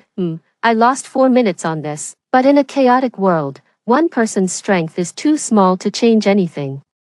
I need to unite all the forces that can be united to have a chance of survival. 6. I ran back to the workshop with the kitchen knife in hand and turned off the assembly line switch under everyone's shocked gazes. What the hell? Let's talk this out. Put the knife down. Shut up. The workshop director was intimidated by my fierce gaze and cowered, not daring to say anything more. Hugo, is there some trouble at home? Tell me, and we'll all think of a way to help. The workers tried to persuade me one after another, telling me not to be impulsive. I was a bit touched, wiped the sweat off my face, and shouted loudly, "Everyone, listen to me, I'm not crazy, you all know what kind of person I am." Just now, my comrade, in arms from the military called and told me that in 5 hours, a large number of enemies will appear around our factory. The troops have to deal with more ferocious enemies and can't come to protect us. If we want to survive, we can only rely on ourselves. The crowd started to stir, some were half believing, while others looked at me like I was a lunatic. "Why should we believe you? Do you know how much money the factory will lose if we stop work for a day?" The stupid director started shouting again. I gritted my teeth. It seemed I could only use the most brutal method, taking him by surprise.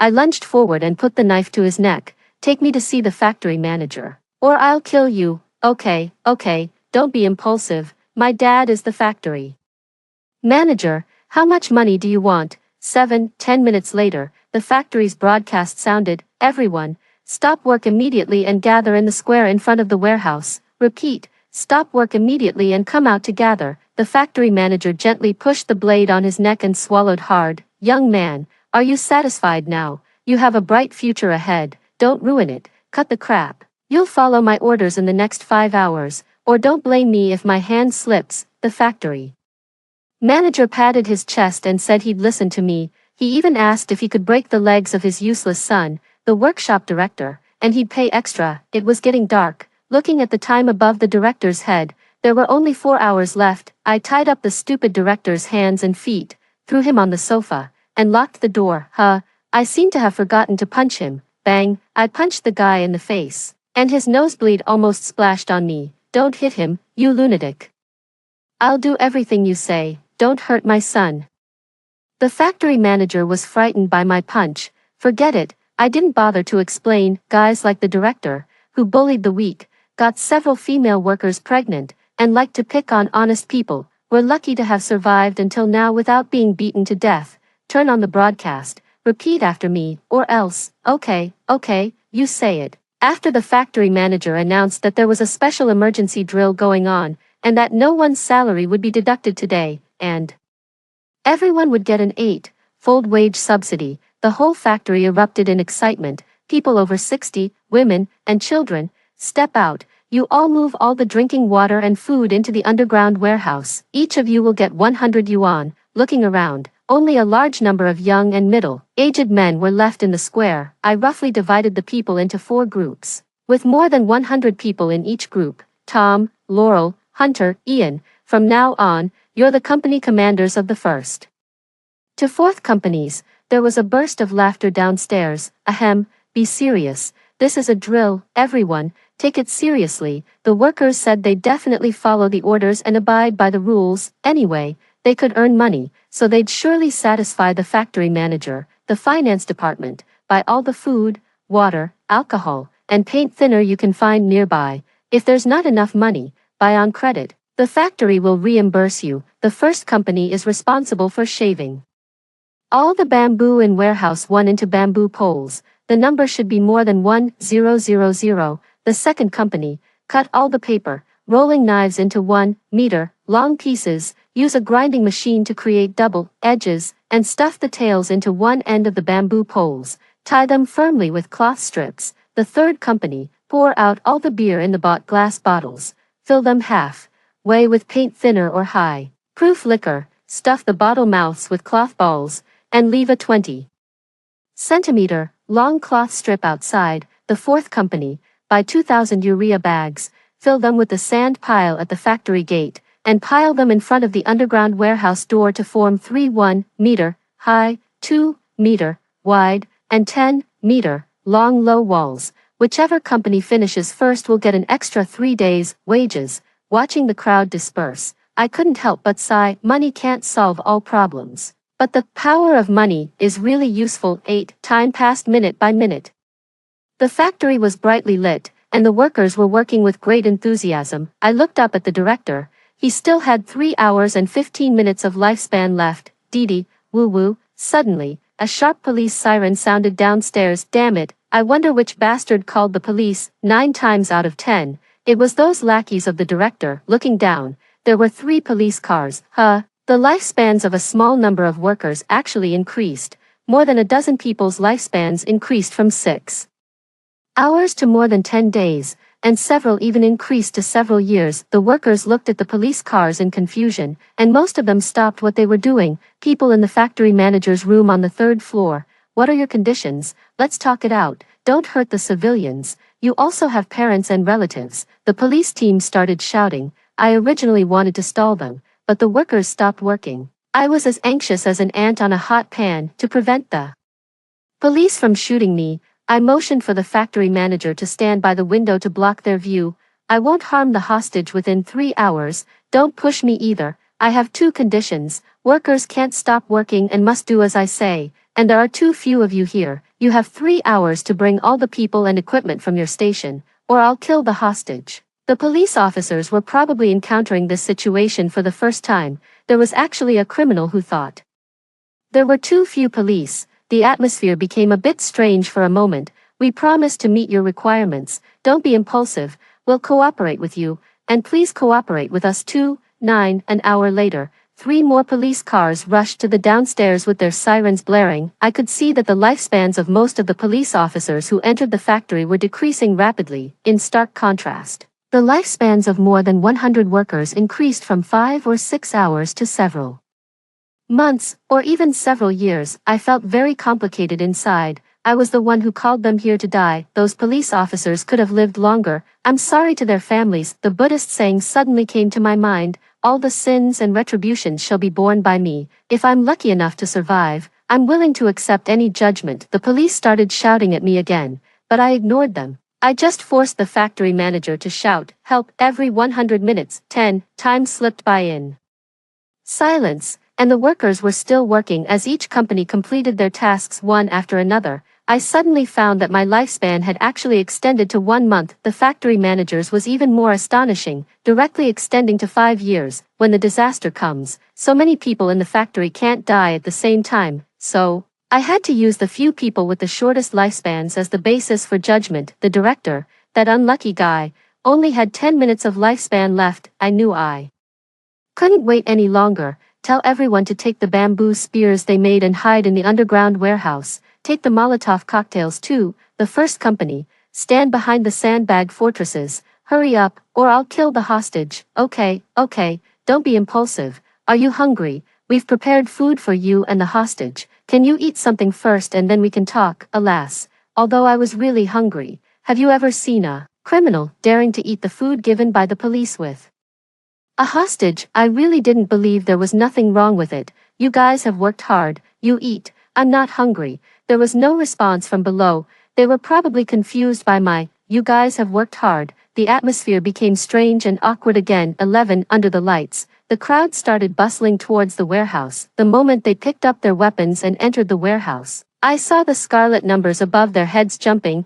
flickering, and increasing. 1/3 of the people's lifespans extended to more than 24 hours. The closer I got to the truth, the calmer my heart became. I've done everything I could. The rest is up to you, my dear workers. No matter what the outcome is, I'm ready. I took out the last cigarette from my pocket, lit it, and took a deep puff.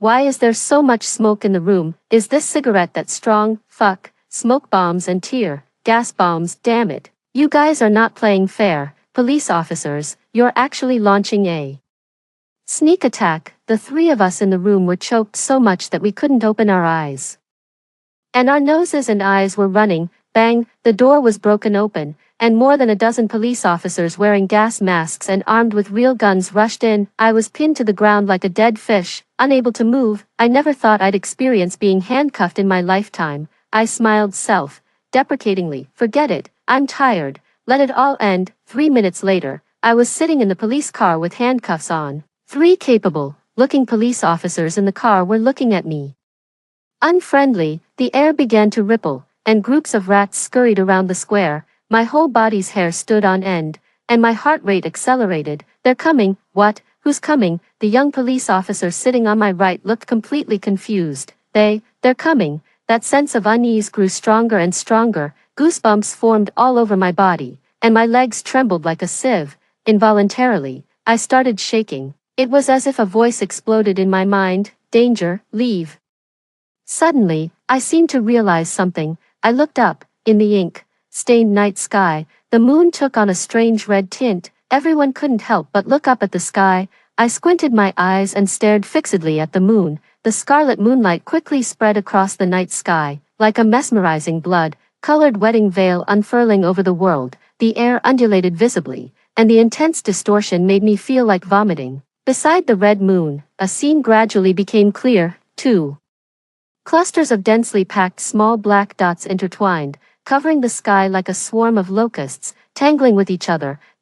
It seemed like raindrops were falling on the car roof, making a soft sound. Thud, something relatively heavy hit the car roof. I turned my head to look. The car roof was dented, caving in a few centimeters. The police officer in the driver's seat angrily opened the door, cursing as he prepared to get out and check. 12. Bang, half of the windshield was smashed to pieces. Countless glass shards adhered to the anti-crack film like a spider web. The police officer in the passenger seat was unlucky. His head was directly caved in on one side, and it was clear that he was breathing his last. A dark object rolled in front of me. The interior light of the car zizzed and flickered. We finally saw clearly that it was a shriveled human head. On the black, red cheeks, layers of rotting muscle fibers were visible. Worms wriggled out of the left eye socket of the human head, some crawling towards the nostrils, some into the ears, others curled up and fell onto the car. The most terrifying thing was that the mouth of the head was moving.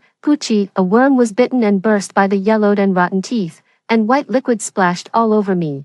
Everyone in the car scrambled out in a panic. Because my hands were handcuffed, I lost my balance and fell to the ground. Thud, thud, thud. The sound of countless heavy objects falling resounded through the sky. I just got up when I saw the number above the head of the police officer on the right. Front jump from 3 seconds to 1 second. Get out of the way, quick, get out of the way, I shouted at him. Bang, half a corpse smashed hard on his head, and red, white brains splattered all over the ground. I couldn't care about anything else. I ran like crazy, following the chaotic crowd and rushing into the underground warehouse. 13. After closing the rolling door, the huge underground warehouse was filled with a sea of people. Everywhere there were women's screams and children's ear-piercing cries. Under the pale incandescent lights, some people were shouting loudly for their relatives, looking around for them. Some people were as pale as paper, stunned and motionless, as if they had lost their souls. I shivered as I took out a lighter. I fumbled around my body but couldn't find a cigarette. The dull rumbling was still going on. Outside, the rain of corpses was still falling. Even though I had gone through strict military training, I was now a bit at a loss. Bodies falling from the sky. What's even more ridiculous is that the rotten head could actually move. What kind of crazy person could come up with such a scene? But everything happening in front of me forced me to accept this reality. You're crazy. Why are you biting me? A commotion in the distance interrupted my thoughts. One worker was grimacing in pain, holding his forearm. Another worker was being held down on the ground, struggling like he was having a seizure. I took a closer look. A chill shot straight to the top of my head. The number above the head of the bitten worker was jumping rapidly. In just a few seconds, it went from 5 months to 3 minutes. The person being held down on the ground, screaming and struggling. The number above his head is 014. What are you doing? Let go of my husband. A disheveled young woman rushed over like crazy, punching and kicking the 2 workers who were holding the man on the ground. Where are the police? The police are dead. People are being beaten here. Why are you bullying my husband? Get away. Let go of him. The scene was in chaos. Suddenly, the crazy woman bit one of the workers' ears. The worker pushed the crazy woman away, covering his ear with a pained expression. Crimson blood gushed out from between his fingers, quickly soaking his clothes. The other person also quickly let go and backed away, seemingly frightened by the crazy woman. The man who had been struggling violently just now suddenly stopped moving. He lay stiffly on the ground, making a series of hee-hee sounds. Don't go over, your husband is already dead. I finally couldn't hold back and rushed over to grab the crazy woman's hand. 15. Slap, a clear slap sounded, and a burning pain spread across my left cheek. Your husband is the one who's dead. Your whole family is dead. If you dare to curse my husband again, I'll tear your mouth apart. I was stunned, watching her throw herself on the man, crying and laughing, as if checking if he was hurt. This couldn't go on like this. I was handcuffed, and I didn't have a weapon in my hand. I couldn't command the crowd at all. I suppressed the anger in my heart and looked around, trying to find some surviving police officers to maintain order. Glancing over the crowd, I shivered violently,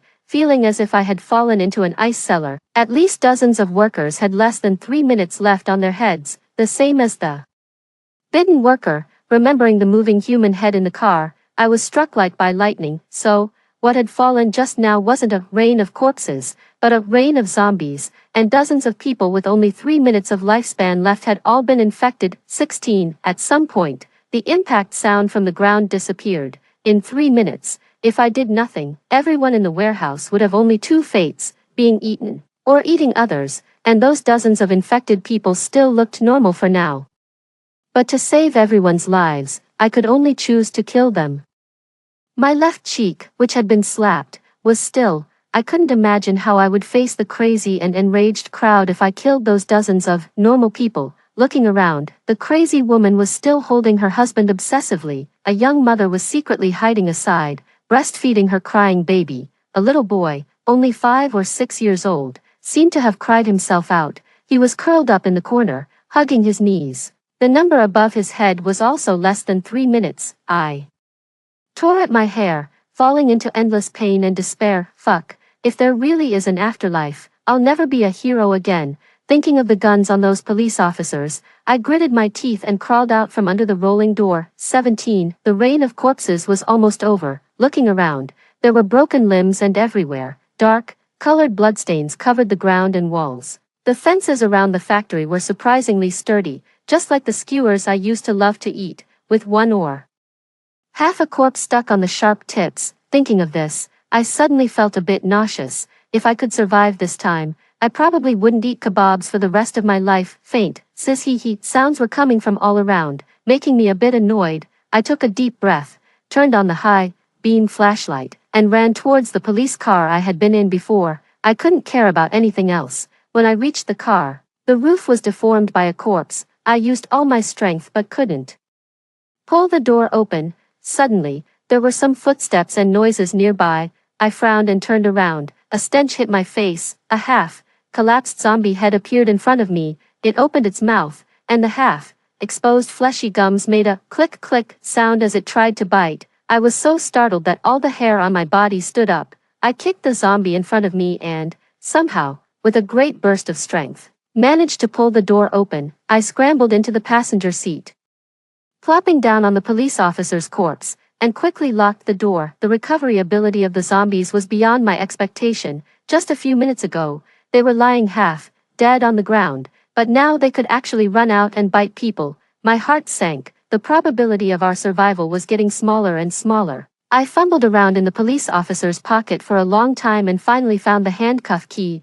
I opened the handcuffs, moved my numb wrists, and started looking for their guns and bullets. Phew, I was lucky. There was a pistol under the seat. I turned my head and reached over to feel for the spare magazine on the police officer. Fuck, suddenly, a huge force came from under me, pushing my body up to the car roof. The police officer in the passenger seat, who had been dead for more than 10 minutes, pounced on me like a wild beast. I sat on the console of the passenger seat, using my knees to firmly hold his neck, and both hands to press his wrists. We were in a stalemate. Outside the car, there was a bang bang bang sound of knocking. I took a quick look. There were 4 or 5 zombies banging on the car body. Click click click. I looked up. The zombie head that had fallen into the car, with a few pieces of broken flesh hanging from its neck, was slowly moving towards me from the back seat. I was in a desperate situation again. 18. Before, I had never faced death directly. Even a few hours ago, I still thought I had a chance to live, but at this moment, I was truly desperate. Die, just die like this. Close my eyes and let them eat me. It'll all be over. I'm so tired. Bang bang bang. The zombies around the car fell to the ground one after another. A spray of blood burst from the center of the police officer's forehead, and his brains and red blood cells splattered all over my face. The zombie head that was about to crawl to my leg was also blown to pieces, and the stinking dark, colored plasma splashed everywhere. Suddenly, I felt a coolness in my mouth and, without thinking, swallowed. Comrade, come out quickly. I'm almost out of bullets. I retched violently. I didn't have time to think about what I had just swallowed. I quickly got out of the car. It was the police captain. The captain had come to save me. I was so moved that tears welled up in my eyes. It felt so good to be saved. I briefly reported the situation we were facing to the captain. The captain frowned, realizing how unsafe the situation in the warehouse was. There must be some infected people among the crowd. The captain and I took our guns and ran all the way back to the warehouse. We pulled open the rolling door and rushed into the warehouse. All kinds of noisy sounds and screams filled the warehouse. Run, that person has gone crazy. He's bitten half of his wife's neck off. Help me, I don't want to die. Everyone, get down. The captain shouted and fired a warning shot into the air. The crowd finally quieted down. I'll count to 3. If anyone doesn't get down, I'll shoot. In the face of bullets, everyone was unexpectedly obedient. Only 2 or 3 extremely distorted infected people were still chasing after the crowd. The captain was a good shot. With 3 shots, he hit their heads one by one. The crowd let out exclamations and screams. The 3 infected people were all killed. The police can't just kill people casually. Yeah. People who go crazy should just be tied up and locked up. How can you kill them?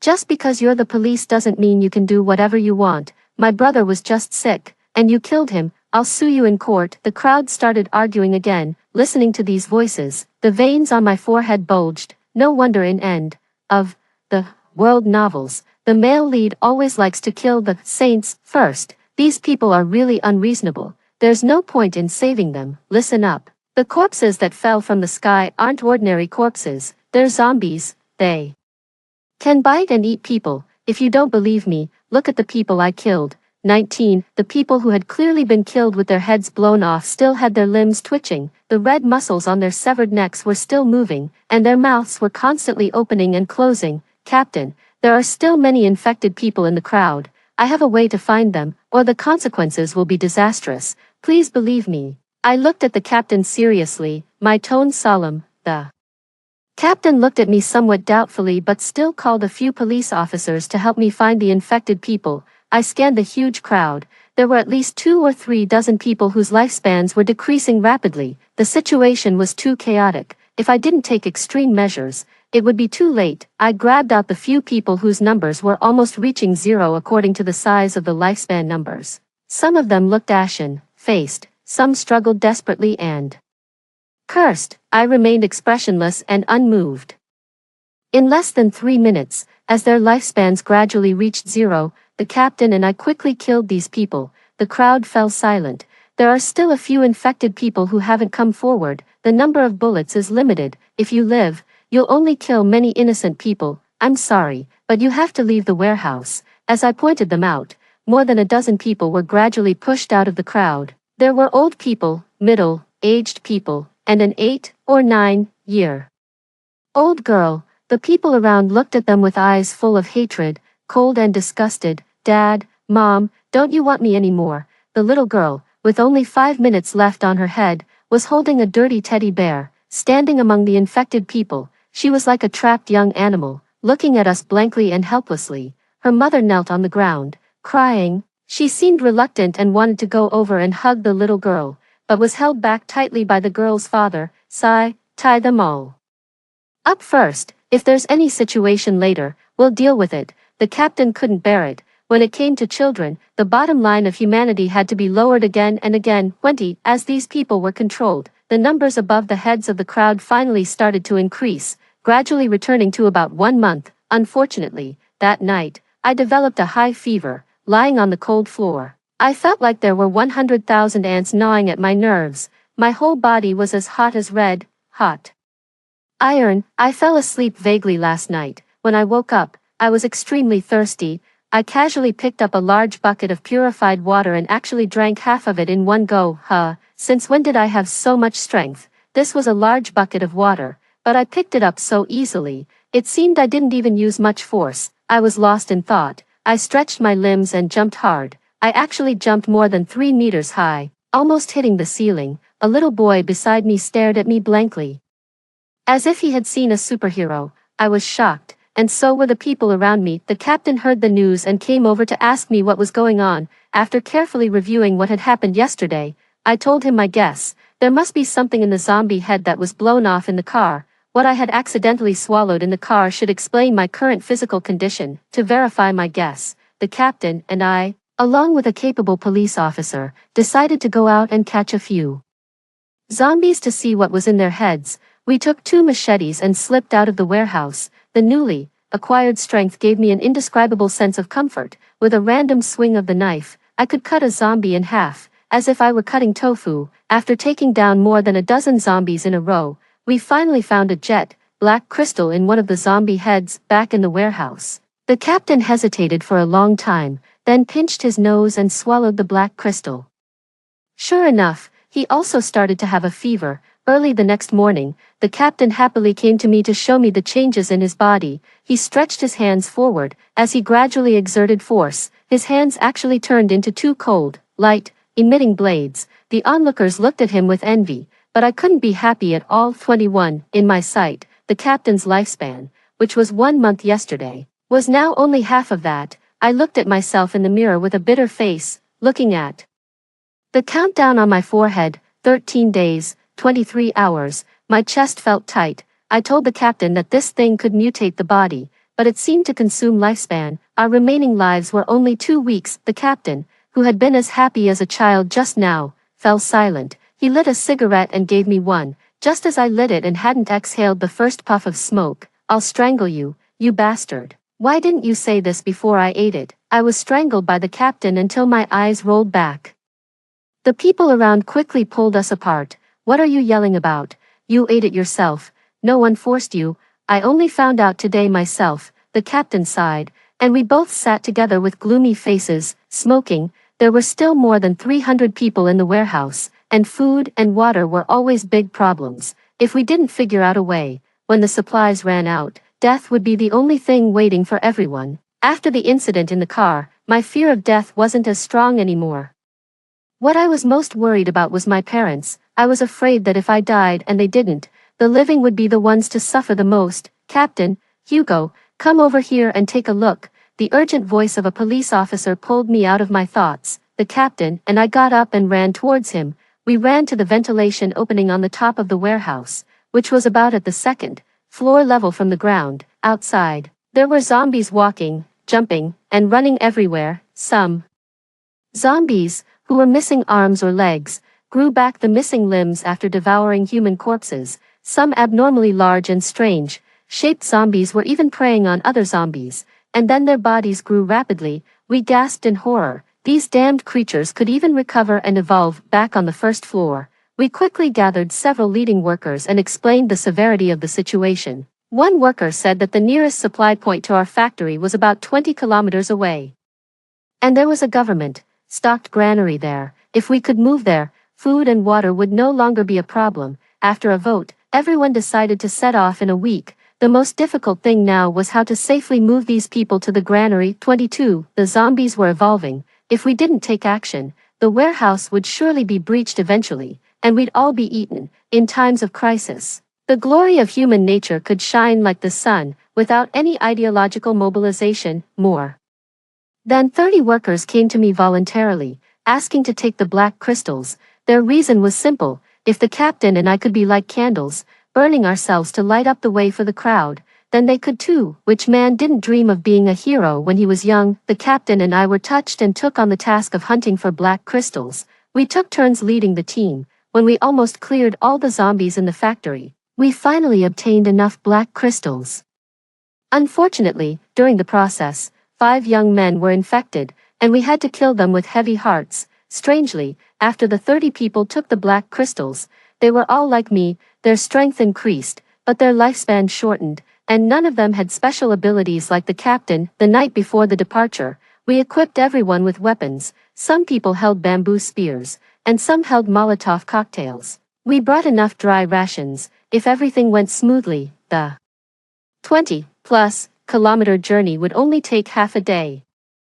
At this point, there was no need for pre-battle mobilization. Success meant life, and failure meant death. Everyone was on high alert. The captain split the distorted factory gate with his double blades, and our group set off on the street in a mighty way. To my surprise, the street was empty, not a single corpse in sight. The desolate street was filled with a strange silence. only the empty shop doors creaking in the breeze. 23. We walked along the planned route for a full 6 hours before gradually approaching the granary. On the way, we didn't encounter any danger, neither humans nor zombies. If it weren't for the bloodstains and remains everywhere, I would have thought I just had a nightmare about zombies. Hugo, do you hear the sound of thunder? The captain stopped me. We were now less than 1 kilometer away from the granary. I calmed down and listened carefully. There did seem to be some rumbling sounds coming from afar. The ground started to tremble slightly, and I suddenly felt a strong sense of unease.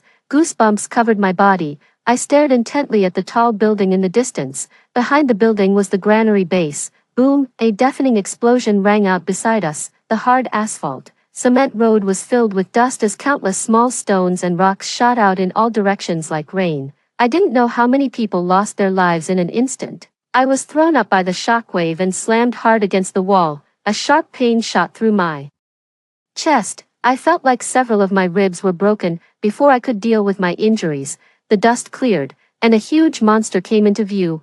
I think I knew why there were no people or zombies on the way here. 24. Have you ever seen a giant made up of countless heads? Today, I did. Its body was 6 or 7 meters tall, and every part of it was stuffed with densely packed heads. They were roaring, howling, and struggling, like wild dogs with their necks tied, only, what was tied might be their souls. The monster casually picked up a few crushed corpses and put them into its mouth to chew. Scarlet liquid dripped from the corners of its mouth, some splashing onto the road. It's a monster, run for your lives. The crowd panicked and scattered in all directions like headless flies. The captain led several people and rushed forward. I endured the pain, struggled to find the pistol I had dropped aside, and prepared to shoot at it. Damn it. Die, monster. The captain's double blades hacked hard at the monster's ankle. A splash of black blood spurted out, and one of the heads on the monster's ankle was cut open, letting out an ear-piercing howl. The monster seemed not to feel the pain. It calmly stopped eating and turned its countless compound eyes towards the people who were attacking it. Bang! With a casual wave of its hand, the monster swatted a worker into minced meat, just like swatting a fly. My eyes were bloodshot with anger. I aimed at the monster's head and started shooting.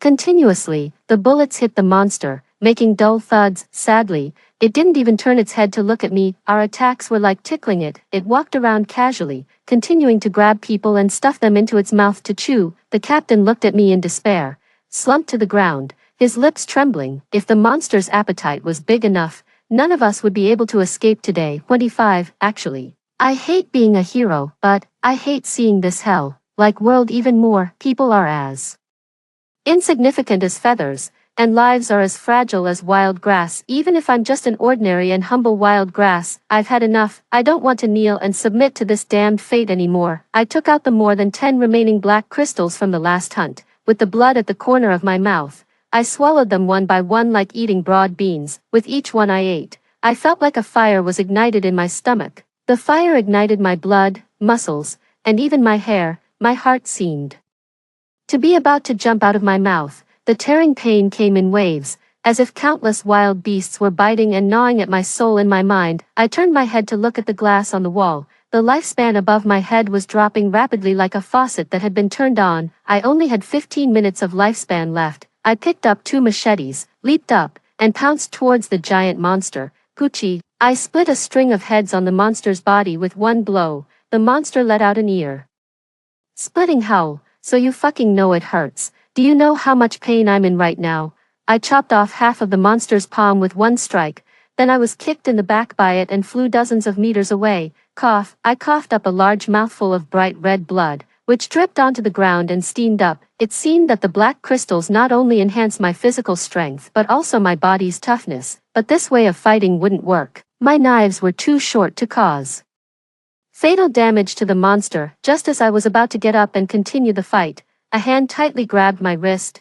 Hugo, does it hurt like hell when you eat too many of these things? The captain was holding 5 black crystals in his hand, looking at me with a complex expression. Hee, it doesn't hurt. I grinned, enduring the pain. The captain swallowed the black crystals in one go. He suddenly covered his mouth, his eyes wide open. One of his hands slowly stretched out his middle finger at me.